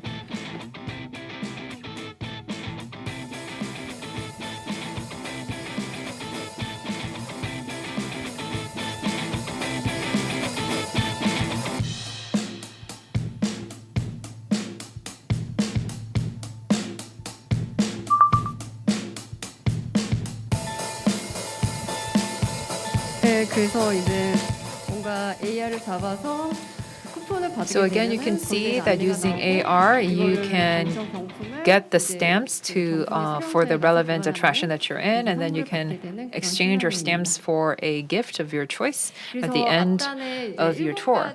So as I mentioned before, there are these different kinds of case examples that I mentioned before. And with the 7 attractions, as customers went around getting the stamps, we would have access to the data. In the case of Taebaek City, that event ended not long ago, so it's quite recent. So instead, I'm going to tell you a little bit about another case example, which was held in Paju a longer time ago for 5 different attractions, and the data that we were able to get from this event. So we got location data and the behavior data of the customers. We could have access to all these different kinds of data, which we could analyze. So the 5 different maps here, these are where we install the geofence. So this is where when a user or a customer goes into this particular location, they would have access to the different notification apps and the push alerts. And then this data would be given to the marketers so that they can analyze the data and later get some necessary insights. So I'm just going to briefly go over this because I already mentioned them to you. I gave you two case examples thus far of the Hwam Cave and Taebaek. And with that, I tried to come up with the best approach for digital transformation. We also heard earlier from Mr. Chong of KTO, who said that we have to think about the customer above all. I completely agree with that we have to come up with a kind of customer-obsessed strategic planning. And as I mentioned before, with the customer journey, we wanted to try to provide a comfortable, easy experience for the customer without any, it's a kind of pain-free experience. So we always worry and concern ourselves about trying to create the best experience for the customer.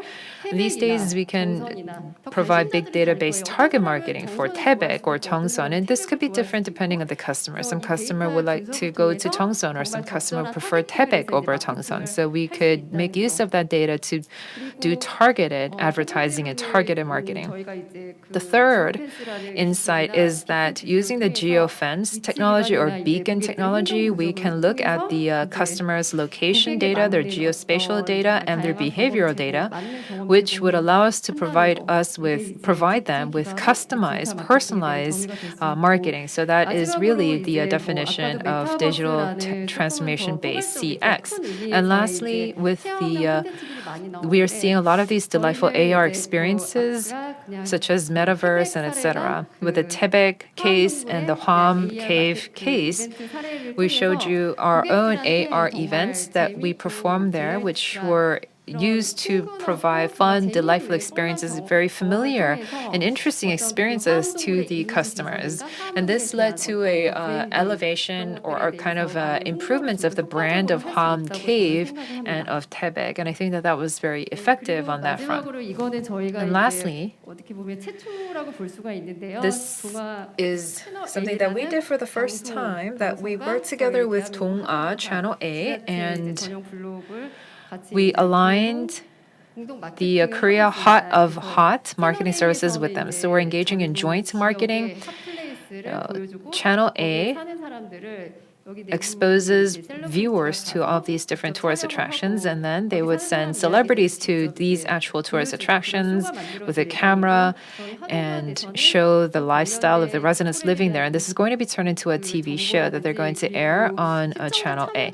We believe that this is going to lead to various different other events. Maybe viewers can participate in an event, and the viewers would like to come and visit the area, and then we will provide AR solutions. So each time the show is aired, then we can provide different other AR related events, or maybe when a customer actually goes to the tourist location, then they can have access to different content that we are also planning right now. But this is still in the planning stages.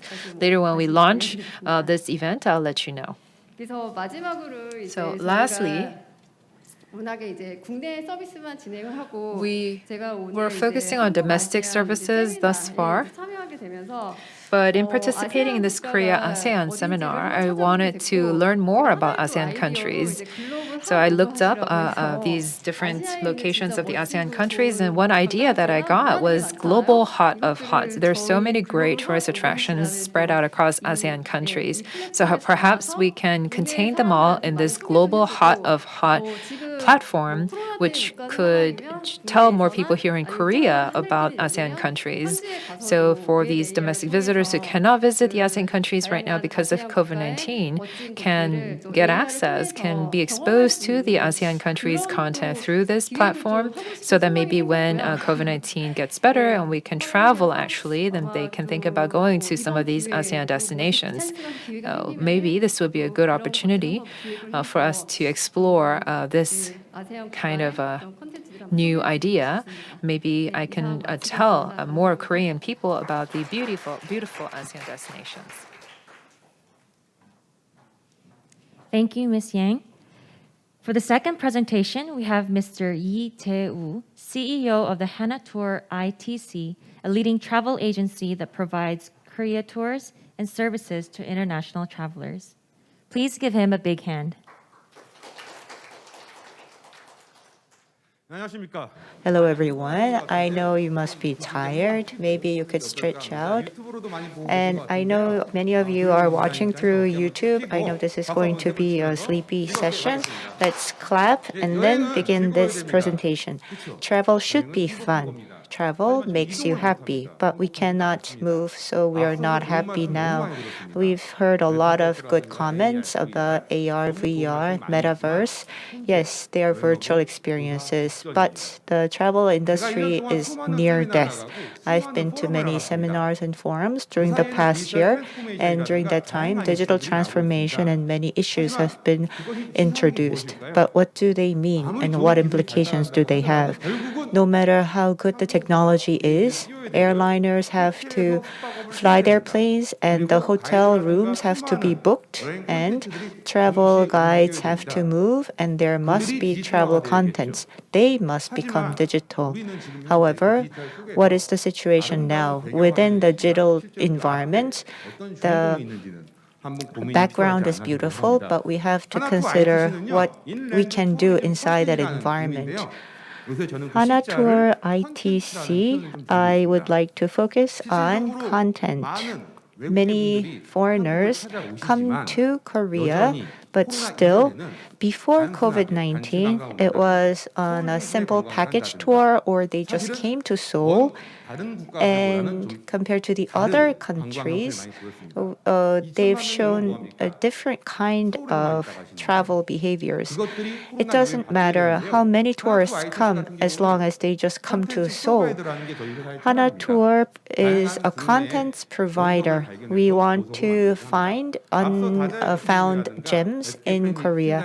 We've heard presentations from the previous speakers. We do have past experiences. If we can converge them and package them properly, then we can appeal to a wider international audience. I'd like to talk about this and what are we actually doing at Hana Tour ITC. I prepared my presentation in English, but I switched to my mother tongue, so please rely on the translation for the overseas participants. Let's look at the data. We are staring at the same data for 2 years. Will 2023 ever come? Many people in the travel industry, what should they be ready for? The data we are looking at is 1 year old, and we continue to look at these numbers. Come July this year, I thought we could move, but no. We are looking at March next year. Do you think travel is going to be possible in March next year? If we assume it's 2023, how many people do you think will still remain? Airliners, hotel chains, travel agents, do you think they can survive with the government subsidy? I think there's a limit. But during that time, we have to do some self-reflection and do some preparatory work. What do you think the industry is doing in terms of being ready? The Korean tourists, well, there is non-existent. Of course, there are some foreigners living in Korea who are going on tours, but the content in Korea, the duty-free shops, some of the restaurants, they are wondering if they should continue with the business. I have 100 employees and 50% still remain. But the other 50% cannot come to work. I'm sure you've seen it on the press, but we were hit by a typhoon in the travel industry. But we have good content like metaverse, but can they revive the travel industry using that technology? But I just think one thing in mind, whether it be Koreans or foreigners, in order for them to travel, we have to provide them with new experience. But experiential content is made by whom? It's the IT tech companies. Are they producing the contents? They're just tools and means, and they're not competitive in that travel content. Who has the competitiveness? It's the humans. No matter how much good content there is, they need to be converged and shown to the audience, and they must be used. But everyone is immersed in tech, and everyone is forgetting about the essence of travel, the fun and happiness. And fun and happiness comes from experience. Brian Chesky said this. more people will go on smaller tours and they will value experience. Yes, we do talk about experiences, but what do we do when we go on trips? We want to sleep in good hotels, have good meals, and we want to see fun things. And these are essential needs for travelers. Digital media and digital platforms introduce these types of contents to the travelers, but the essential values, the contents, are they changing? And who is driving the change? Many people in the travel industry, I tell this to these people, and this slide reflects my philosophy on this industry. Many people talk about digital transformation. Personally speaking, many people in this industry, are they working in a smart way to enable digital transformation? Everything is going on cloud, and I tell my staff to not come to work. We call this Notion. Everything is updated on the cloud. No meetings, and so yes, we do have some online meetings, but during the time that we had spent on meetings, try to use that time to produce new content. What is the biggest problem? We are not changing. We need to eliminate things and take out things, but people try to keep them. Before and after COVID, will the behavior change? Will the work format change? There will be a lot of meetings, but use that time productively and create new content. Myself included, I will eliminate things and reduce things and use that time to create things. Mr. Kim Jin-guk, the CEO of Hana Tour, talks about these three things: content, platform, and brand. The age of platform is gone. Yes, we do have good platforms in Korea and also overseas. We have Naver. You can search and you can search on Kakao. Yes, it is the age of platform, but who will be providing the content to the platforms? The content operators are having difficult times. Quality content, experiential content, who should be making these? It should be created by the travelers themselves. They should be enabled and supported to create such content. Even if there is digital transformation, there needs to be investment into content making. Hana Tour ITC's business plan. It was used to be, it focused on the left-hand side box, accommodation, transportation, tour, and food, but it is moving away to the boxes on the bottom: ESG, VR, AR, metaverse, local tour, and they're converged and provided as packages and tour products, but they're not being sold well now. We will try to produce these contents, converse them, and hanatour.com will be the site where we will be selling these products. And for your reference, as of December, we're going to produce a new slogan and release these products. And at the same time, there will be English, Chinese, and Japanese services provided, and these tours will be provided to the overseas market. Yes, there are some dishes that Koreans like that the foreigners will also like. After COVID-19, I think there will be some similarities in tastes, regardless of the nationalities. There are 3 C's. I know we have people from KTO and many people from the industry. I'd like to ask you one thing. Who is actually doing the work in the travel industry? Is a platform operator in the travel industry? I don't think so. Airliners, hotels, accommodations, they are the important people, but they're having difficulties because of the following reasons. Because they meet the same people over and over, they never change. As for airliners, they just meet with the airliners, but they have to meet with SK Planet and Dazayo. Yes, we met. So we have a new network now. We need to meet with new people. Before COVID-19, they used to meet with the same people. I try to meet new people and make new acquaintances. And after the seminar, I'd like to meet up with you to talk about potential new business models. When we sit together and talk about new business proposals, then I think this will create a new culture. Steve Jobs once said this. When you make smartphones, it's not driven by the customer's needs. You make something that the customers will want. The customers don't know what they want. During COVID-19, we don't know if what we make will be liked by the customers, but we have to make something and make the consumers like them. I'd like to talk about the trends.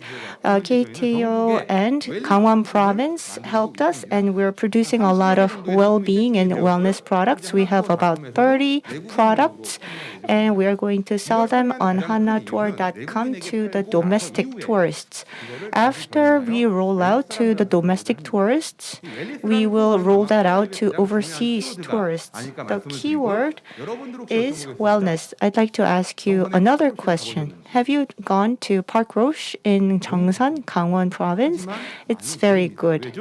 But people don't know this well because many people go to Gangneung and Sokcho. So we want to discover these hidden gems, and we're going to set and target our products on the keyword wellness. As was mentioned by the Dazayo CEO, we are going to release this. hanatour.com is going to sell these rooms, having renovated the vacant lots. There are the likes of Agoda and other platforms, but the platforms will not be selling these renovated vacant homes. Hanatour is going to release these types of new accommodations, different from the cookie-cutter hotel rooms, starting with our new slogan in December. Do you know about Real World?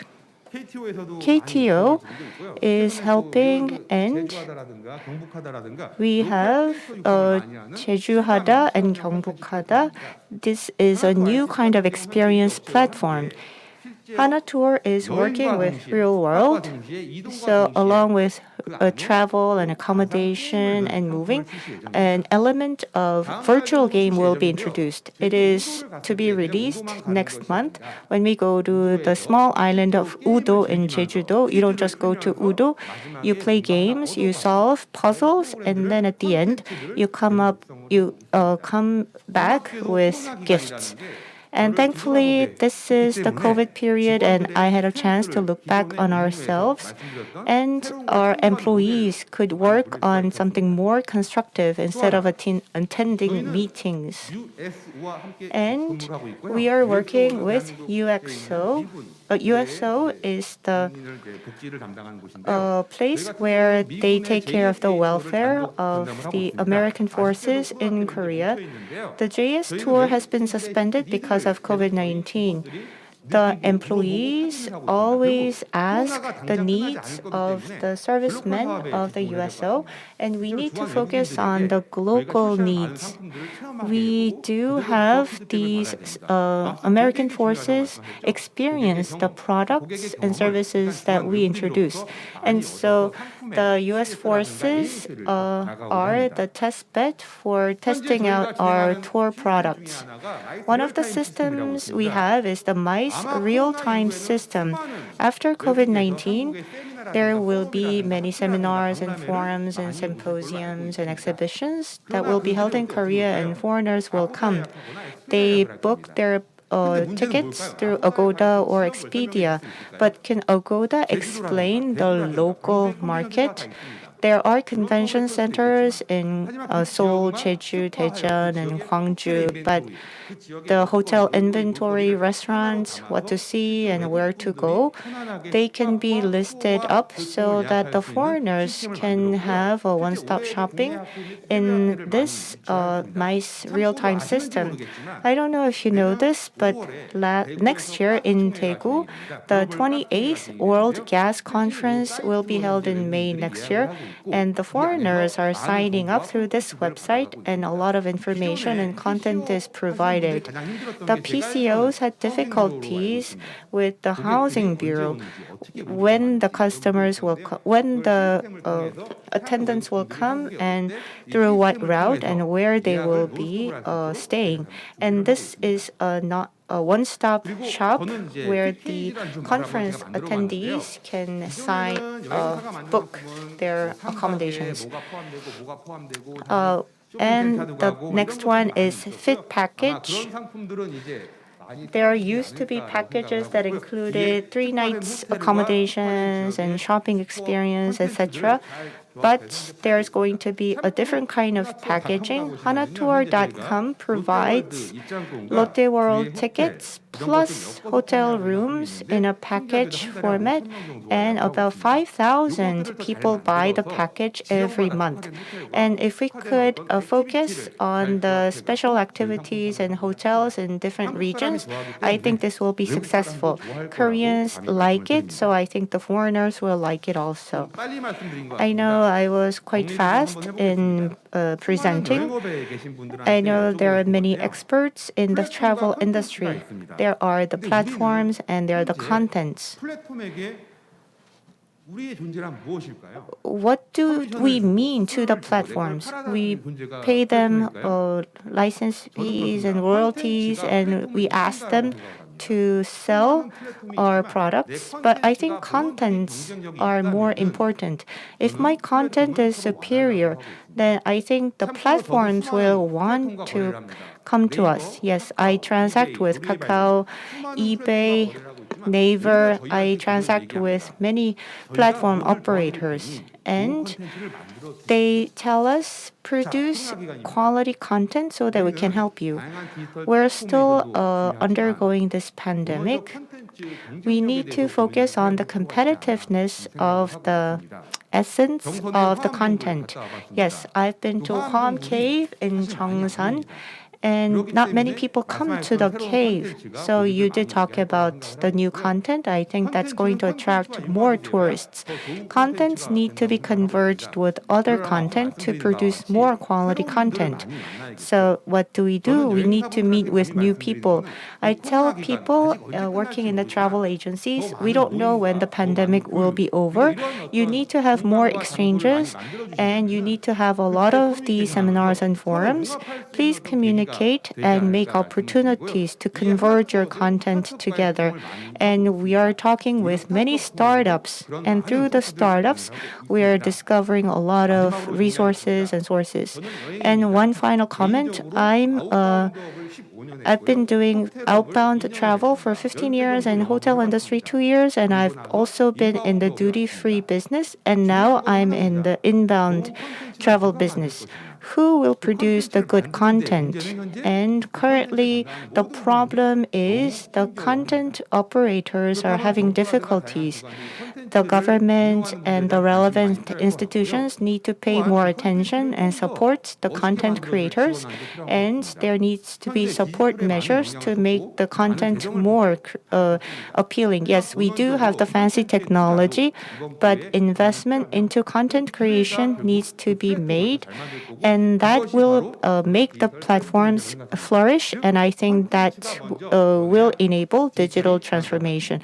Contents must change, and then we will have digital transformation. Thank you. Thank you, Mr. Lee.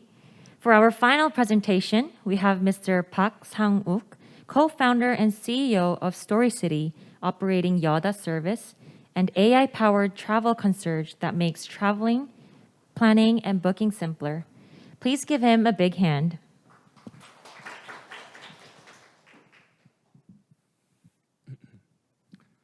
Hello, everyone. My name is Andrew Park, or Park Sang-uk, and I'm a co-founder and CEO of Yoda Trip.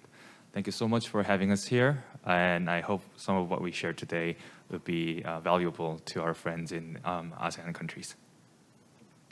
So before we delve into details, I would like to introduce our team. Yoda Trip was founded about 14 months ago by 3 young, ambitious co-founders who thought a new era of travel was just around the corner.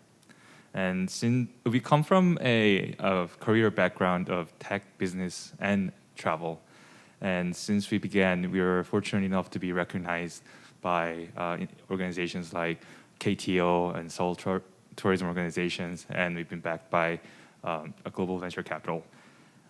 What we build and what we are operating right now is hyper-personalized travel planning. So our service is very straightforward. After you download our app, we ask 8 simple questions. When are you going? Where are you going? Who are you going with? What are your interests? What are your preferred type and price range for accommodation? And are there other preferences regarding travel? And after you finish answering, within 3 minutes, an AI will create a hyper-personalized travel itinerary, which encompasses recommended accommodation, recommended restaurants, other points of interest, all in an optimized route.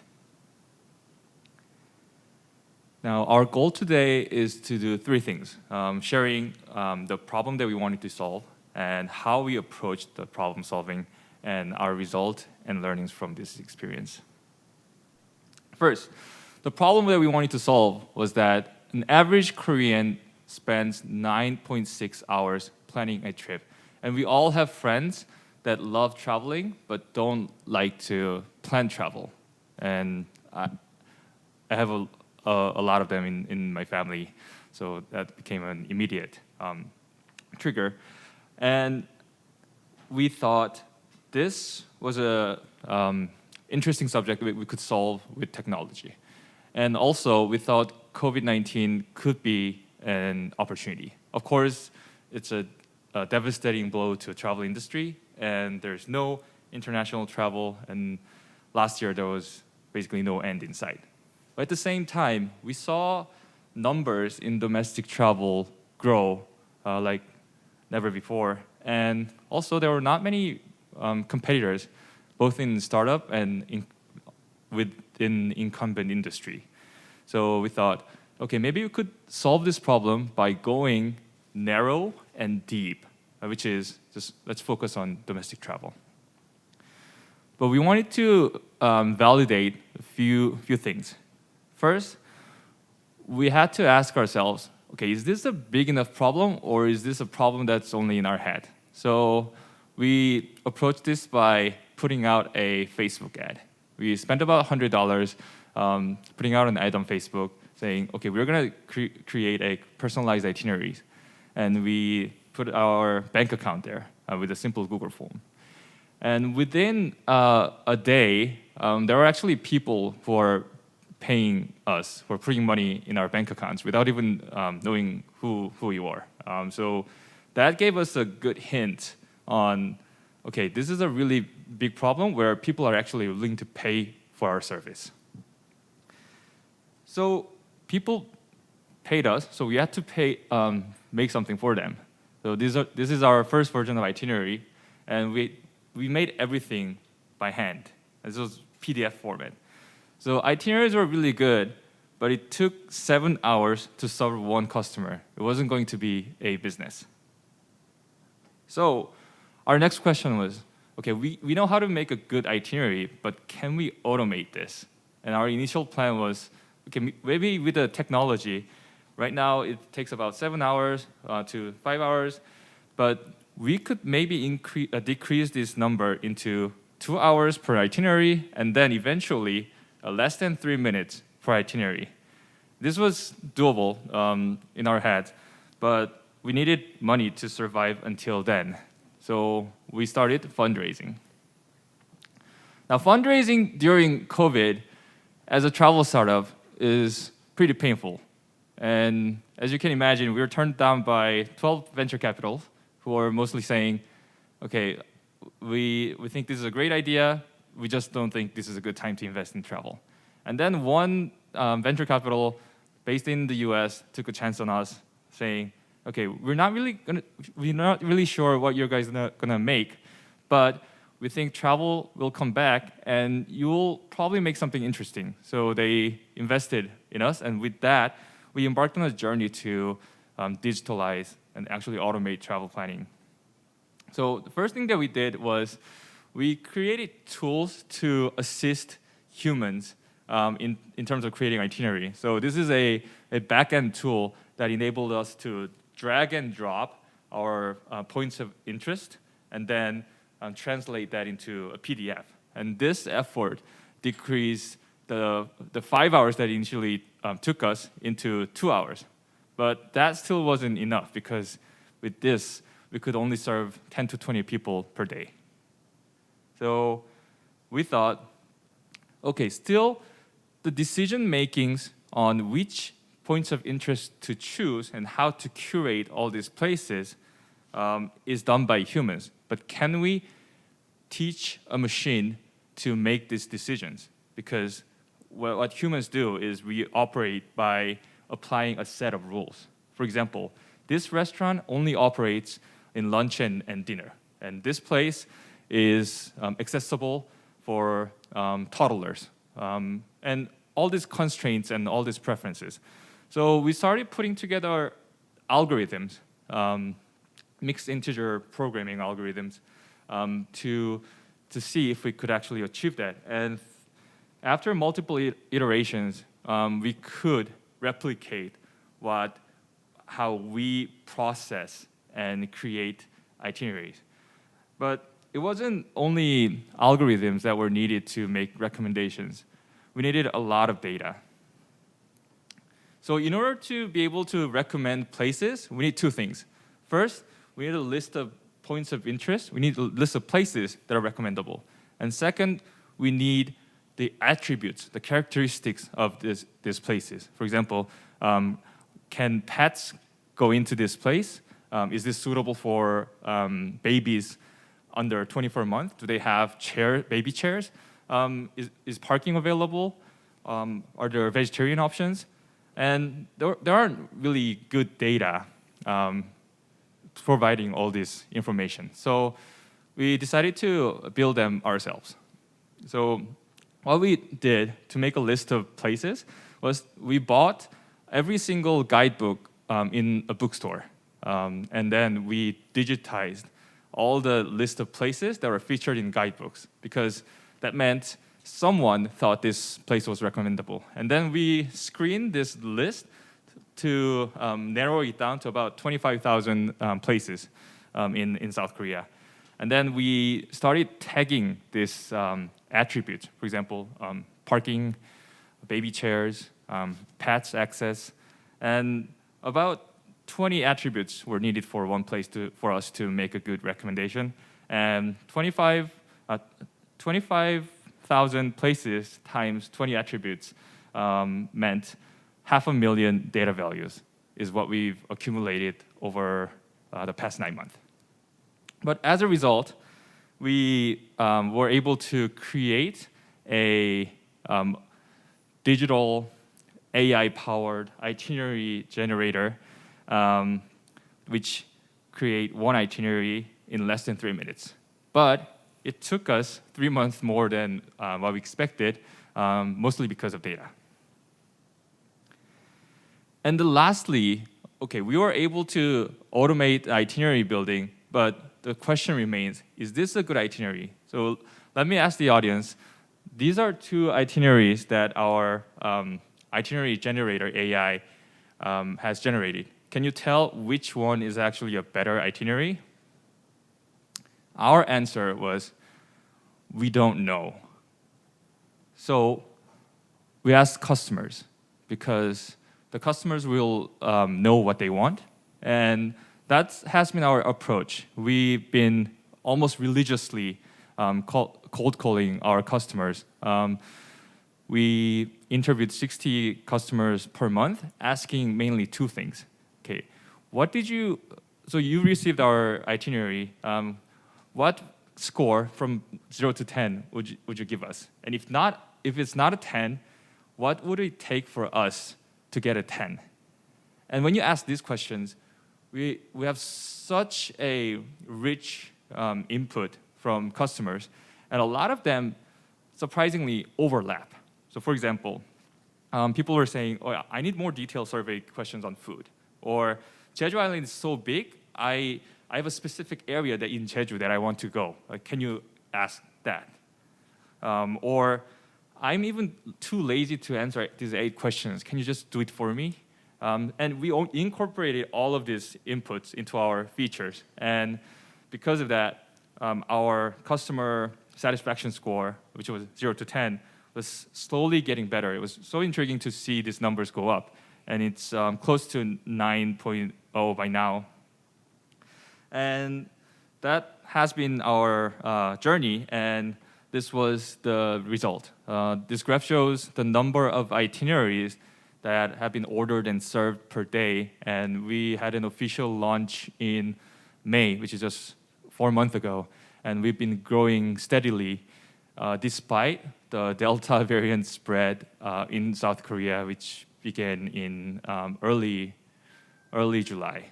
And now I would like to share the lesson we learned from our journey, which is first, a need for hyper-personalized travel experience is very real.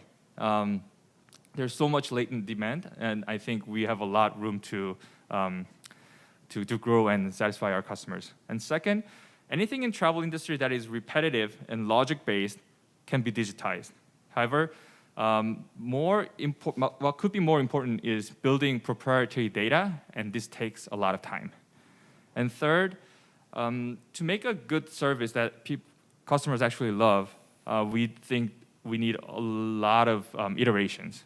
And in doing so, the customer voices will always be our guiding light. So we need to always be very close to listening to what our customers say.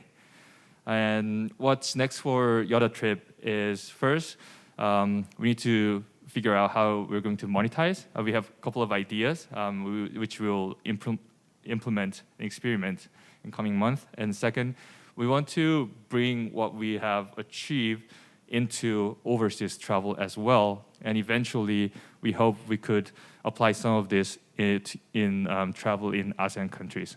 Thank you so much, and I look forward to speaking with you in the future. Thank you so much.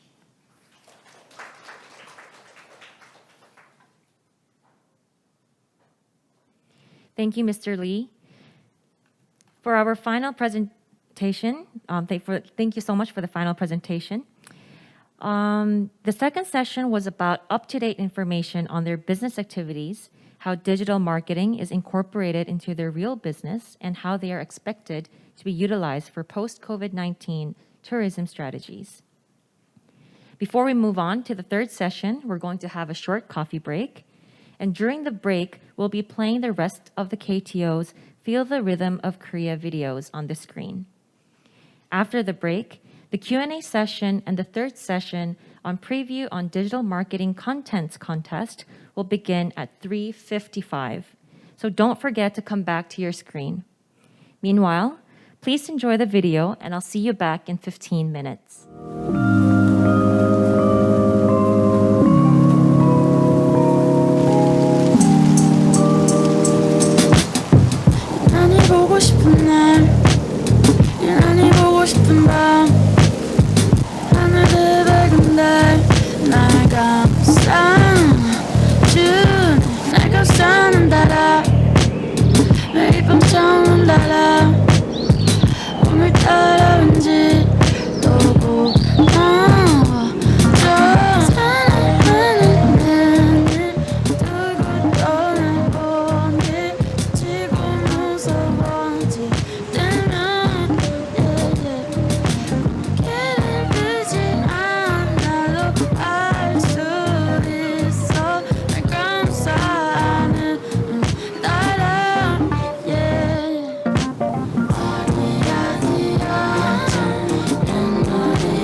지나칭칭 나네 치기나 칭칭 지나칭칭 나네 왜 지나칭칭 나네 치기나 칭칭 지나칭칭 나네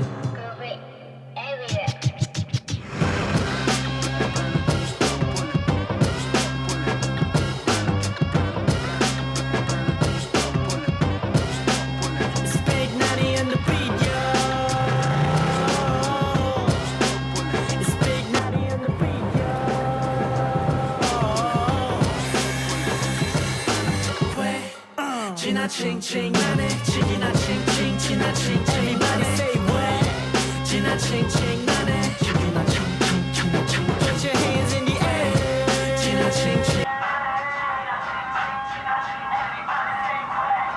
지나칭칭 나네 치기나 칭칭 지나칭칭 나네 say hip hop heavy hip heavy hop 내려 입은 청바지 가다 진짜네 나네 say hip hop heavy hip heavy hop 오는 마 아프다고다 청춘은 아니야 2X 라지 애색 딱 내 청바지 입고선 힙합하지 하늘천 따지 긴 바지는 난 입어 우린 삐딱하지 시기나 칭칭 시간 지나지 지갑이 나지 긴 위선자들의 위친 거울 속에 비친 내 모습에 기침 커지는 시침 소리에 맞춰 앞으로 직진 yo bring it back yo sound도 애민 yo 이걸 못 느낀다면 스트레스가 밀려오는 것 같아 밤의 기장에 서서히 바라보던 하늘의 별들도 손을 들고 따라 불러 say 지나칭칭 나네 치기나 칭칭 지나칭 everybody say quit 지나칭칭 나네 치기나 칭칭 지나칭칭 나네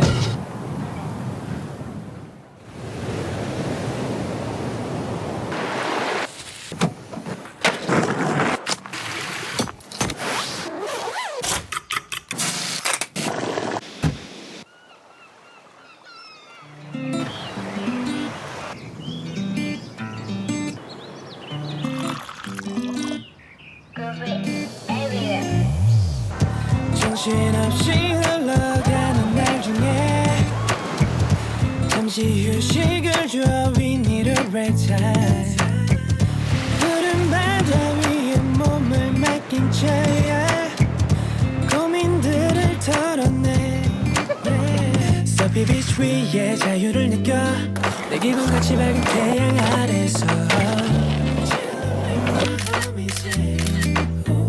일상에 돌아갈 때 후회하지 않게 이 순간을 만끽해 yeah. 체력이 다할 때까지 I'm surfing my way yeah. 출렁이는 이 파도를 따라서 I'm surfing my way yeah. 다시 돌아오지 않을 오늘을 위해 I'm surfing my way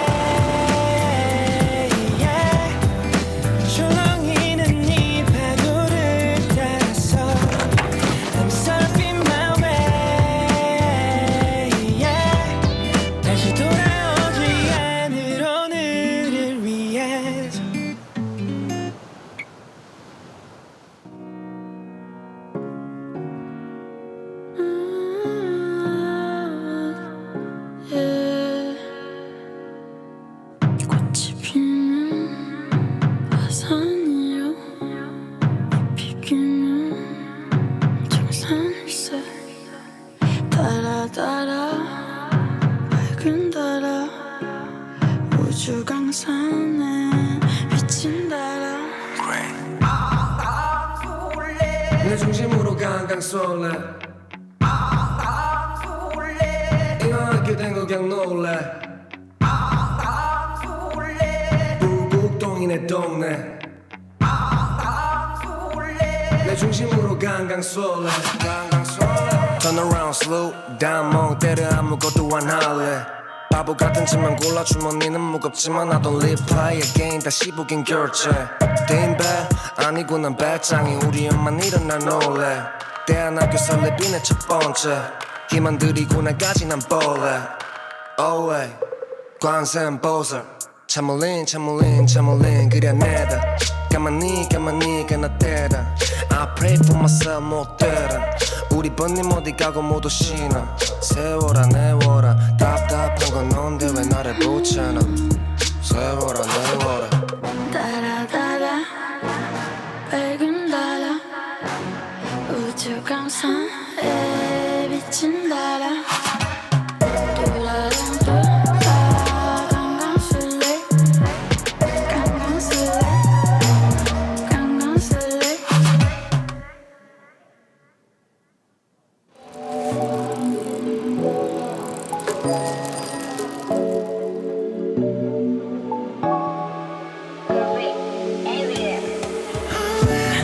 회색 도시 안에서 고개를 오를래 정해둔 상식에서 벗어난 뒤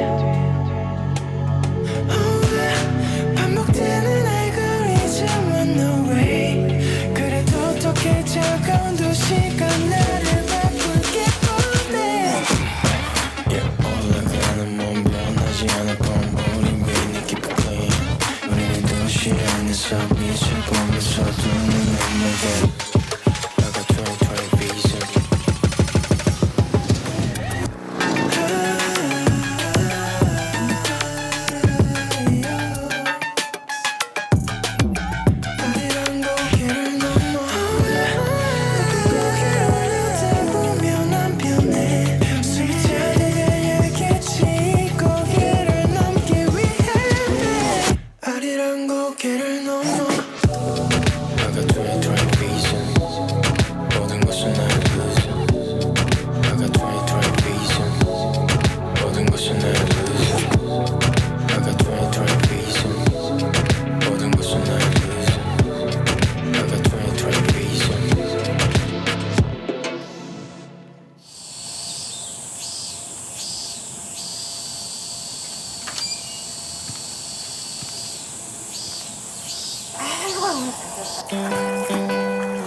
너더라고만 싶어 별이 기대 쉬어져 바람은 날 반겨 날 따라 심장이 뛰어 방송합니다. 오늘 한산댁 할머니 100번째 생일을 축하해 주시기 바랍니다.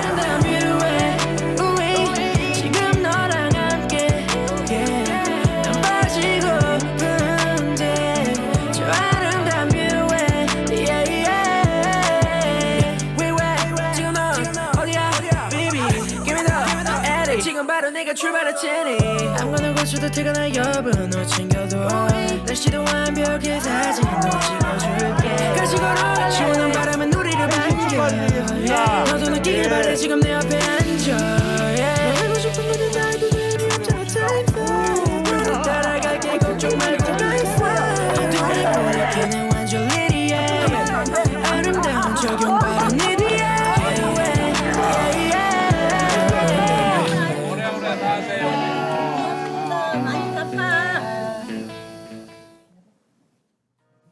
Thank you everyone for your patience and welcome back. We will now begin with the Q&A session. We received some questions through the YouTube live chat during the session, and now I will deliver them to the speakers. For the first question, I think it's forwarded to Mr. Ki-jung and Mr. Oliver, who's with us online. To successfully implement the digital marketing related policies and practices, the cooperation between public and private may be important. We would like to ask Mr. Jung and Mr. Oliver on how KTO and the ASEAN Secretariat is cooperating with or supporting the private sector in promoting digital marketing. I'll also ask in Korean. You may answer in whatever language you feel more comfortable in.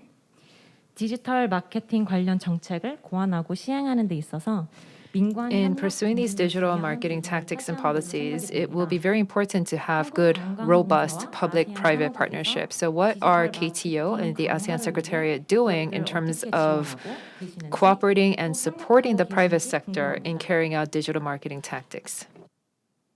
예, 한국관광공사의 Yes, Ki-jung입니다. my name is Ki-jung from KTO. Let me first of all answer to this question. We are engaging in various activities with the private sector, but because this is a sudden question, I'm suddenly confused and cannot think of a right alternative. But for one thing is that we provide digital marketing training and education to people in the tourism sector and the travel industry. And also we provide government support funding, provide offices and physical spaces. And let me come back to you when I remember some more answers. While Mr. Jung needs some time, may I ask Mr. Oliver, who is with us online, do you have any comments? Sure. Happy to answer that. So for ASEAN, I think there are two main ways, of course, we can look at working with the private sector. One, of course, is in terms of content sharing. I think what we discussed, what I shared just now, in terms of how we would intend to approach content, it's quite a few approaches that we could potentially take, but one of the most important ones is working with, of course, the community at large, but also with people out there who can also lend their voice to what we are doing. This could be individual KOLs, but of course this could then also be private sector. So some of this that we work with, for example, will be companies that are putting out new products and stuff like that, that, you know, if they are aligned with what we are trying to do in terms of content and in terms of the messaging that we're putting out, and of course in alignment with the brand that Southeast Asia as a region is portraying, then, you know, we'll work together in terms of from things as simple as just a post to potentially cost-sharing some of those ideas that we could work together on. So, but of course, the ASEAN Secretariat, in terms of working with private sector, cannot do this alone, because we do need the individual and ASEAN member states to also be able to put forth some of this work that they do with the individual private sectors and see how that can be then brought forth in terms of the marketing that we can do for ASEAN as a whole. So for Singapore, for example, you know, we work very closely with companies that are either, say, up and coming or very established. It really depends on the product and service that they have. If there's a story that we can tell, whether it's at the individual level or at the organization level, we would then work with them to make sure that story comes out and how that story is then portrayed digitally on the various social media channels will really depends also on what the stories. It could be, again, as I mentioned, as simple as a post, or it could even be a whole video that we can do. We've just launched, for example, Singapore Global Conversations in terms of how we would reimagine travel when travel can reopen and borders reopen. So I think that's something that, you know, we definitely need the private sector to work with us on. Of course, at the overall level for regional, the ASEAN Secretariat can then work with big partners from the private sector that can lend us, in a way, their channel, and in exchange, how we can then produce something which, you know, people can then I guess, view the story of Southeast Asia coming through. So the example that I mentioned just now was Airbnb. Through the Airbnb experiences, there's a focus in terms of what, you know, the community can do, down to, you know, whether it's in remote villages or in the middle of the city. All these are great stories about people doing individual experiences that people can have. So that is a wonderful platform that we can leverage, and together with Airbnb, you know, in terms of lending them back, in terms of what we can do for our website and social media channels, there's a tight collaboration in terms of what we can achieve together. So that's overall how we would approach the working with the private sector for the promotion of our digital marketing. Thank you, Mr. Oliver, for the thorough answer. Maybe go back to Mr. Jung for your answer. 예, 제가 한 가지 더 추가로 말씀드리겠는데요. Yes, I would like to add to my answer. In terms of public-private partnership, one of the things that KTO is focusing on is to provide data that the tourism and travel industry needs. So there is Data Lab. It's something that is run by KTO. There's credit card information, ICT, navigation, GPS, big data analysis information that we offer to the private sector. Thank you so much, Mr. Jung and Mr. Oliver, for your thorough answers. We can see that the KTO and the ASEAN Secretariat is really cooperating with the private sector in promoting digital marketing. Next, for the second question, it's forwarded to Mr. Lee Jae-woo and Ms. Yang Piren. For those who are just starting their tourism business or those who are pretty new to the field, to successfully marketize through various digital marketing means, What are the fundamental conditions that needs to be met? May we first hear from Ms. Yang Pirin?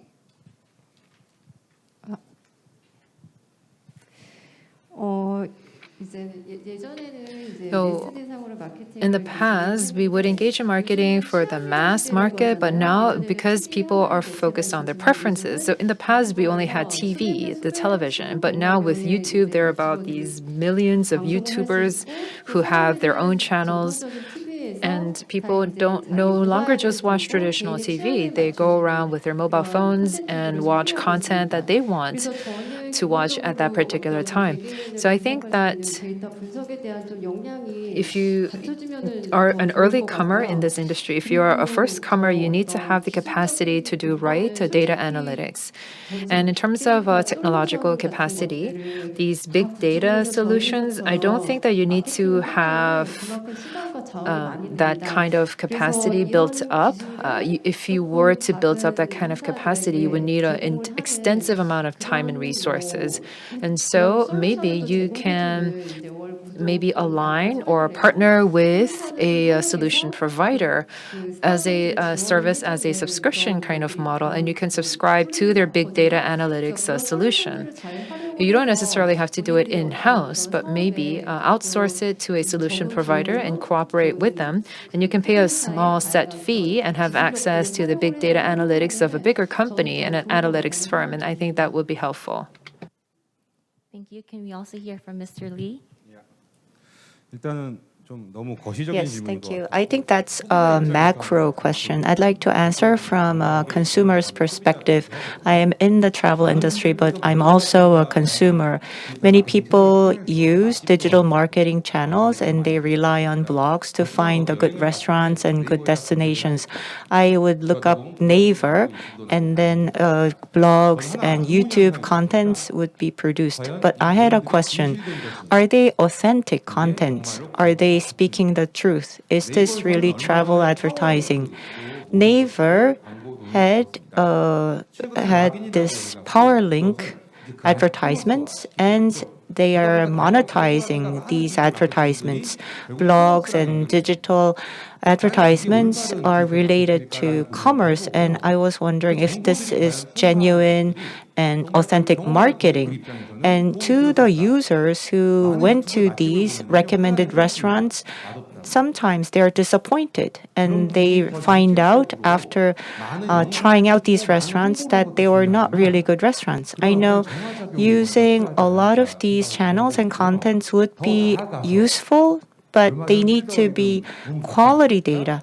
Feel the rhythm of Korea. I think this is very good, but once it became successful, all the local governments and cities are creating this type of content and they produced platforms. Is this a good way to go? You shouldn't, copy what everybody else is doing. We have to first eliminate and reduce and try to focus on digital marketing that delivers the truth. Or is it marketing for marketing's sake? Even if a video is beautiful, but if you go beyond that and actually visit the place, it may not be as beautiful as the video. I went to St. Petersburg and I dined at a good restaurant listening to the piano, but once out the door, there was this trash yard. Of course, people cannot see what is behind the restaurants. And the users should not be fooled by marketing for marketing's sake. These marketing strategies and campaigns should tell the truth. And you should not try to copy other successful strategies. You shouldn't be just obsessed with digital because that is the fad. Thank you. Thank you. A lot of these questions were very insightful, and also I think it gives us a food of thought to think about. For our third question, may I ask Mr. Nam Sung-jun and Mr. Park Sung-jun, how can Korea and ASEAN countries substantially work together in order to cooperate in the digital marketing field? What are the expectations from Korea to ASEAN from the private sector's point of view? May I ask Mr. Park Sung-jun to start?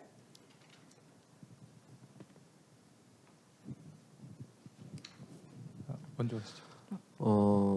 한국과 아세안보다 실질적으로 협력할 수 있는 Ways of digital marketing cooperation between Korea and ASEAN. I guess they could cooperate in all areas, but basically the tourism policies for Korea are made by Koreans who may not have been to Korea, and this may be similar in other countries. They may not have been to all places in their respective nations, but I think everyday experience is like a travel.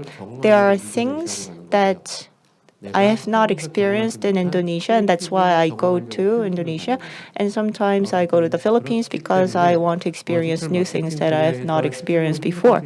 So there are potential areas for digital marketing cooperation in policy making.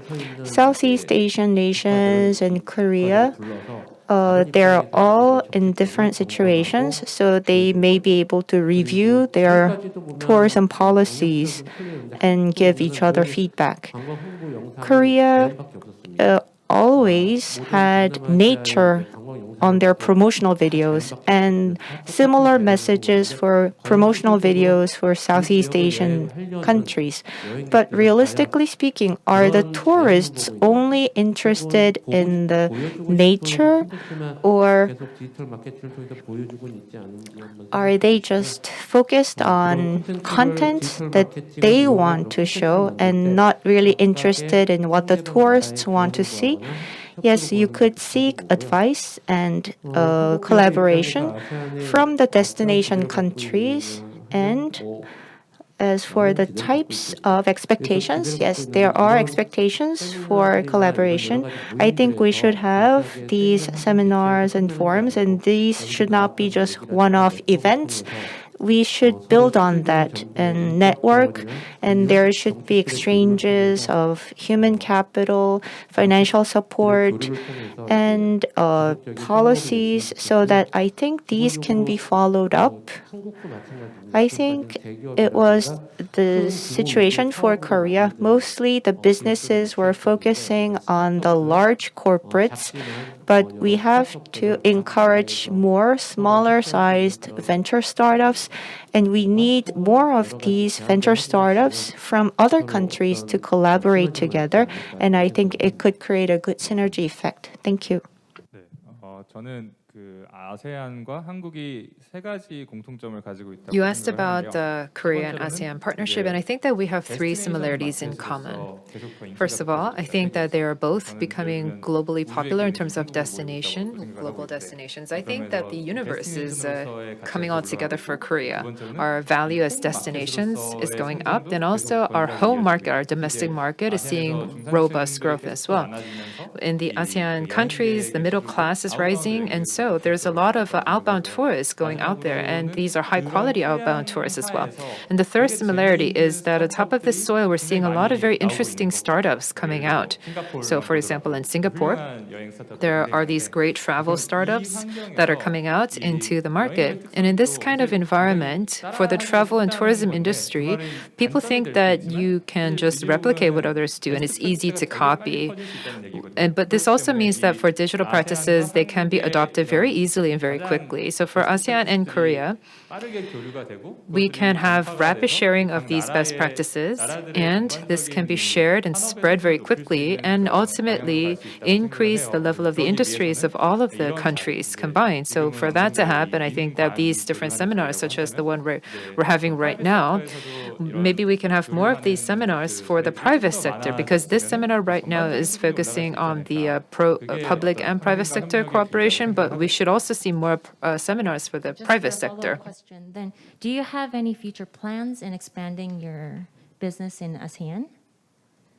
혹시 아세안으로 사업을 좀 확장하실 계획이 있으신지 여쭤볼게요. Do you have any plans to expand your business into ASEAN destination regions? So if I were to begin, we do have a plan to expand to ASEAN. If we look at the United States, it's very big, and there are lots of destinations and points of interest. 해놓은 솔루션을 그대로 적용하기 힘들거든요. Oh, it's difficult for us to apply the same solution that we have in Korea and apply that directly to the United States market. But I think we can do that for ASEAN countries like in Singapore or from Manila in the Philippines. So these are good destinations where we can apply the same solution that we have in Korea. So we do have that potential in the future. 네, 저희도 뭐 글로벌 Yes, we do have a global strategy. Basically, 모두에게 열려 있는 정책은 we don't have an open to all policy, but we're living in an unstable times, but we want to provide stable accommodations. As a startup, we cannot go alone. We are partnering with Hana Tour. We are not targeting all customers. But as for the Korean customers, when they go on outbound trips, maybe they could stay in a familiar environment. They don't want to be uneasy in a strange accommodation. So maybe they prefer to stay in a foreign lodging that is made by a Korean company. So we want to host those Korean customers, but I still haven't so much gotten for your feedback answers. from We Hana hope to Tour. see a lot of your businesses expand more to ASEAN countries. A lot of people have asked questions, and this is directly directed to Mr. Chong, Ki-jung. Are there any strategies to prevent the older generations from being alienated from digital marketing? 예, 디지털 기술을 사용한 전략에서 주로 소외되는 장년 Right, the older generation. You were asking if what we can do to help them not feel neglected from digital marketing. We're using more digital technology because the world is becoming more digitized and because more people are moving towards that area. So this is very natural. I don't think that the older generations should feel isolated, nor do they actually feel isolated. I mentioned earlier that it's very important to have a consumer-centered mindset. And if the consumer is of the older generation, then we have to offer a customized content as such and take a different approach to appeal to the older generation. So we have to shift our marketing strategies a little bit to tailor to the older generation and the older consumers. So they shouldn't feel isolated. It just means that we need to take a little bit of a different approach. They still represent a very significant customer base. Thank you so much, Mr. Jung. May I also ask Mr. Oliver? As far as I know, ASEAN region shows a very high rate of internet access and mobile device usage. Out of the current digital marketing initiatives done by ASEC so far, which one was the most effective? Thank you. It's like asking us which of our children is the cleverest. What's important to note before I answer that is that we work together very closely with our digital agency to ensure that the website and the social media channels are very interlinked. So what happens in one area is often affected by what we then do in the other areas and the other channels. So in that way we can either enhance each other or at least to minimize some of the leakage. If the initiative that's been most effective for us thus far, because of the current restrictions in travel, we're not able to do big campaigns. So the initiative that's doing well right now is what we call the Where in Southeast Asia competition. It's kind of like actually it's not really a competition, it's just something that we do very regularly on a monthly basis to get people to suddenly think about where a certain place might be. So we give them either an image or we give them a certain clue, and then they have to give an answer as to where this might be in Southeast Asia.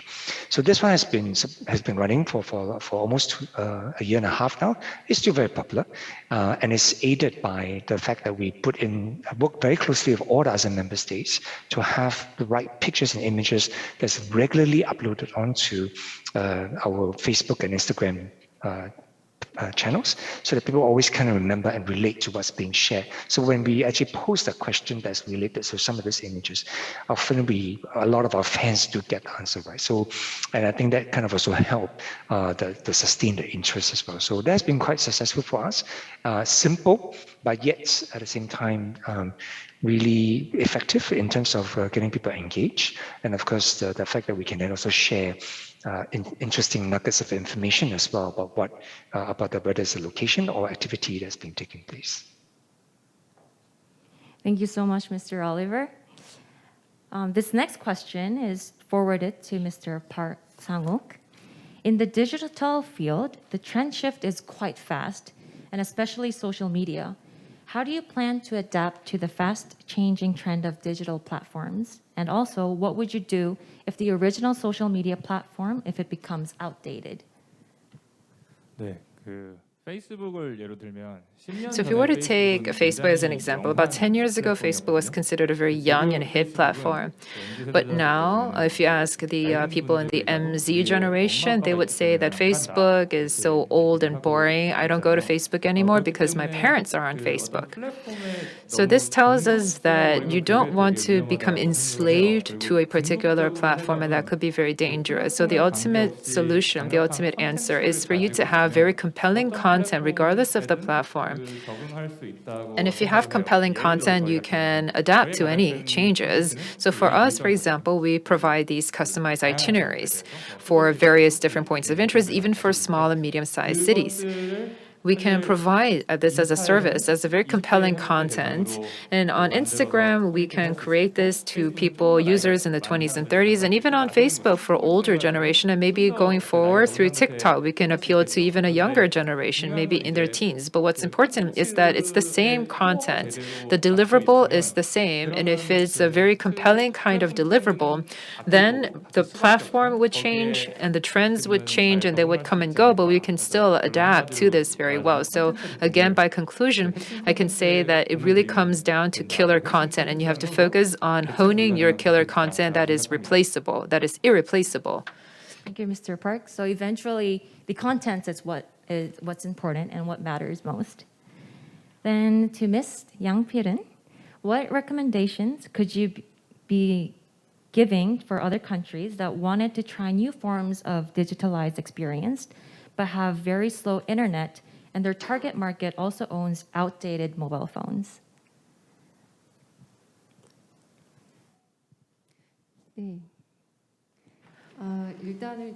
Well, for example, in Korea, we have access to 5G network, and in 2018, this was first deployed across Korea. So we ushered in the era of a 5G network, and Korea is very strong in terms of ICT. So even within a running subway train, you can watch high-quality videos live without any interruptions.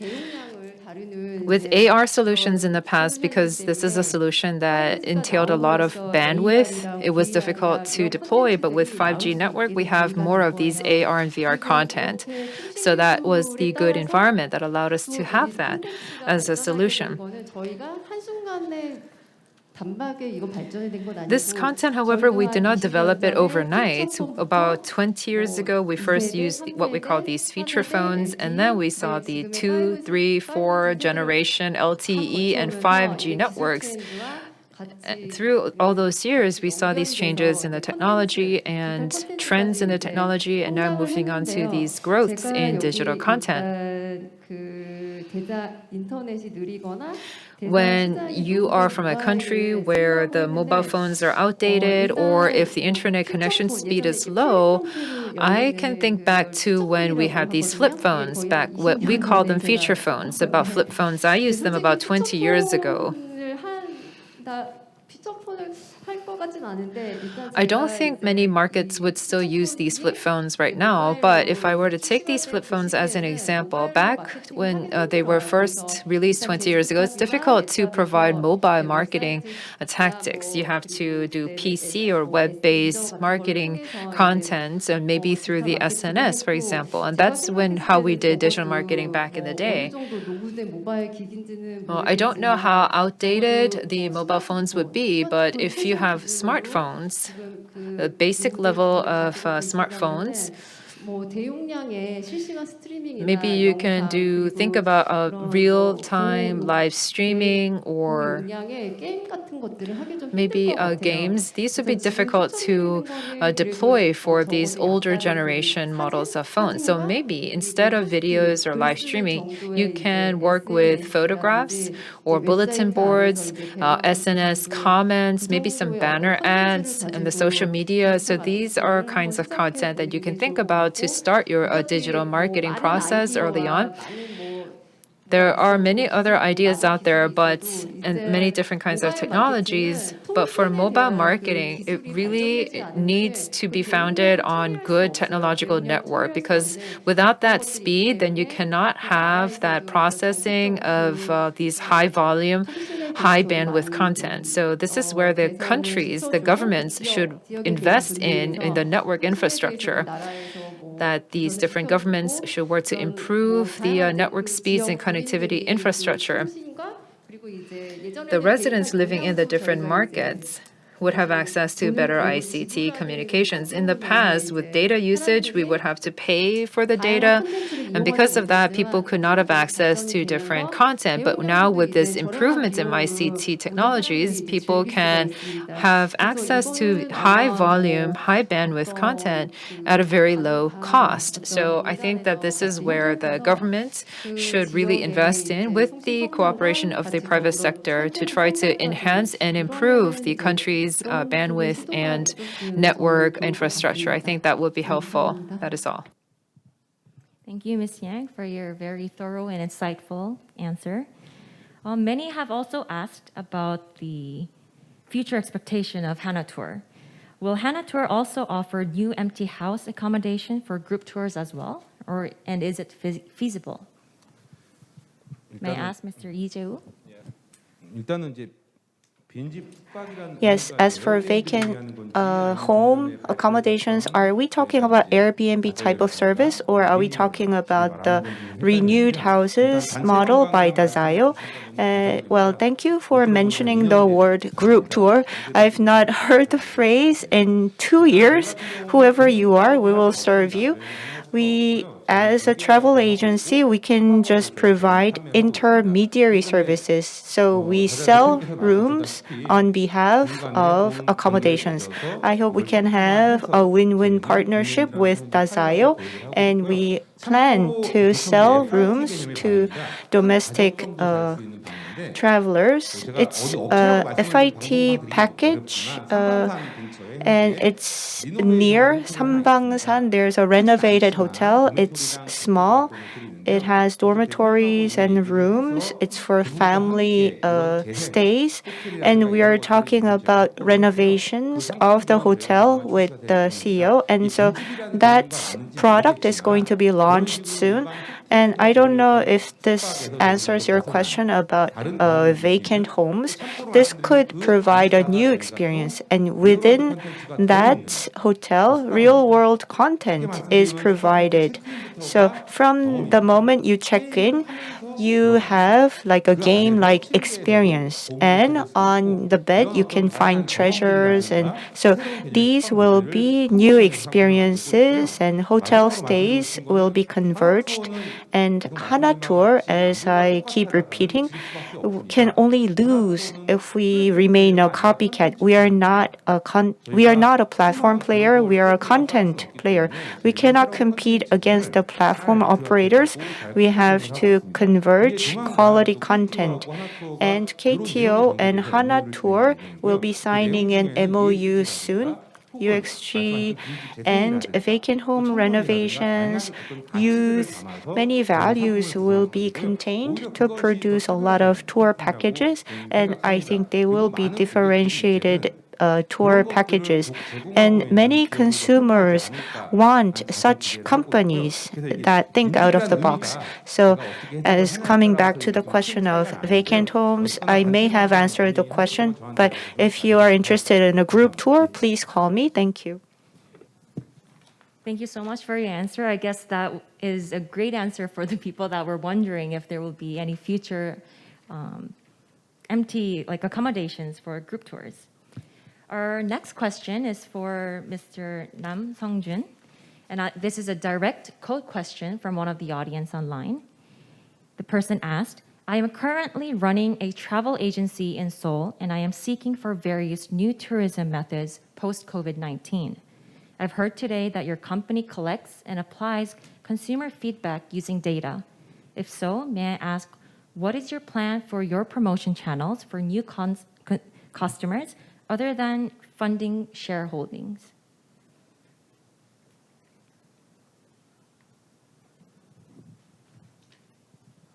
네. Thank you for the question. We are doing our business to the investors who participated in crowdfunding, and we didn't open the rooms to the general public. We are slowly getting ready. There are some people who are familiar with Dazayo. Basically, we don't have an open to all business model. We rely on fandom marketing. We just want to focus on investors who have participated in crowdfunding.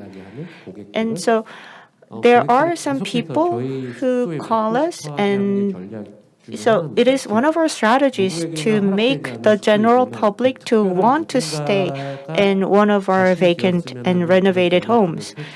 So that's our differentiated strategy for now.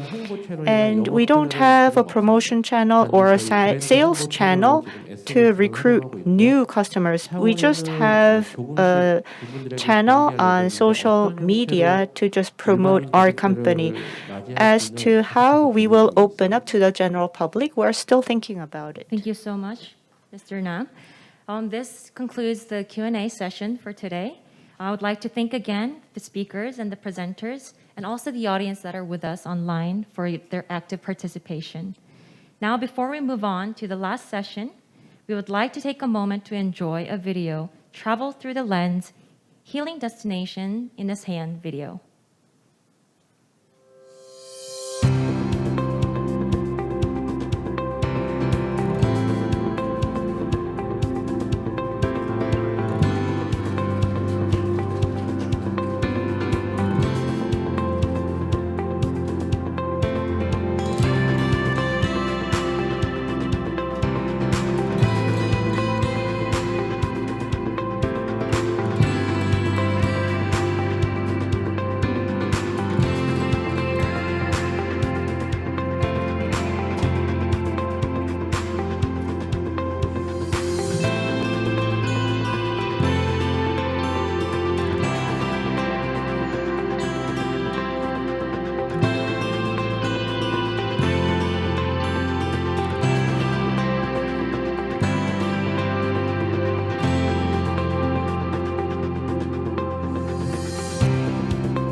Now we will begin the third session. For the preview on digital marketing content contest, I would like to invite Mr. Alex Malari Makatuno, Head of Culture and Tourism Unit of the ASEAN-Korea Center. Please welcome him with a big round of applause. Thank you, Ms. Choi. Excellencies, distinguished partners and participants, ladies and gentlemen, good afternoon. Thank you once again for joining with us in today's webinar. And I sincerely hope that the knowledge imparted to us and the success stories of the tourism digital marketing experts shared today will be helpful in paving the path for exploring ways to reinvigorate ASEAN-Korea tourism. In this connection and in the efforts to discover and encourage best practices of tourism digital marketing strategies, the ASEAN-Korea Center, in cooperation with the ASEAN Secretariat, has brought forth an open contest for tourism startup companies in ASEAN. Who are actually devoted in promoting their home countries as an attractive travel destination with the use of digital technology. Here, I am pleased to present the Digital Marketing Contest. This contest entails startup companies to present diverse online visual products highlighting the various attractions within ASEAN that utilize creative digital marketing skills. This initiative aims to select creative digital promotional products from ASEAN. This can be in various formats. It can be in video clips, mobile, and even web services. It is indeed an opportunity for the participants to present their talents and skills on digital marketing, but more so, showcase their produced content. The winning participants will receive attractive prizes from the ASEAN-Korea Center. We have initially announced September 12 as the deadline of the submission. However, we are extending the said submission until 27th of September 2021 to enable us to invite as many companies as possible to join our event. So please share this once again, this invitation to relevant companies from your respective country. At this point, before I end my presentation, please allow me to share with you some highlights and key takeaways from this event in rebooting digital marketing for tourism. Number one, time to reshape the way we travel and embrace innovation through technologies that will boost the positive impacts of tourism and strengthen the rural and cultural diversities toward the new age of sustainable tourism. Second, marketing activities are based on data. These are being analyzed to develop new contents and discover customers' preferences. The digital marketing is imperative to better understand new insights, emotions, win customers' hearts, as well as because people are the center of digital marketing. Number three, tourism is being mixed with other elements and create differentiated and unique tourism products. Domestic tourism is the backbone of tourism industry. Thus, we need the number of domestic market to spike for future inbound customers. Success in attracting domestic market during this pandemic would mean expanding products to foreign visitors. Number four, recovery plans, policies, and concrete strategies must be in place, and tourism transformation through digitalization would be the top priority. It is important to have blueprint that will help facilitating the implementation of the activities and to address some concerns as we switch on the engine of tourism. And last but not the least, forge collaboration and strong partnerships between and among government, private sectors, local and international organizations, academia, have to be maximized and be one with our desire to bring back tourism as one of the economic drivers for development and in improving people's lives. These are some measures that we may consider in restarting and ways forward to reboot our tourism through digital marketing. Finally, May I invite you to watch on the screen the digital marketing contents produced by the tourism companies of our distinguished speakers from Hanatur and Story City. And may this video inspire us all. With that, thank you very much.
Thank you very much, Mr. Makatuno, and all the speakers. This calls for an end to our webinar. I hope today's webinar has been informative and insightful to you all. The Lucky Draw event will continue until 5 p.m., so don't miss the chance for the gifts. Thank you once again for your participation, and have a great evening.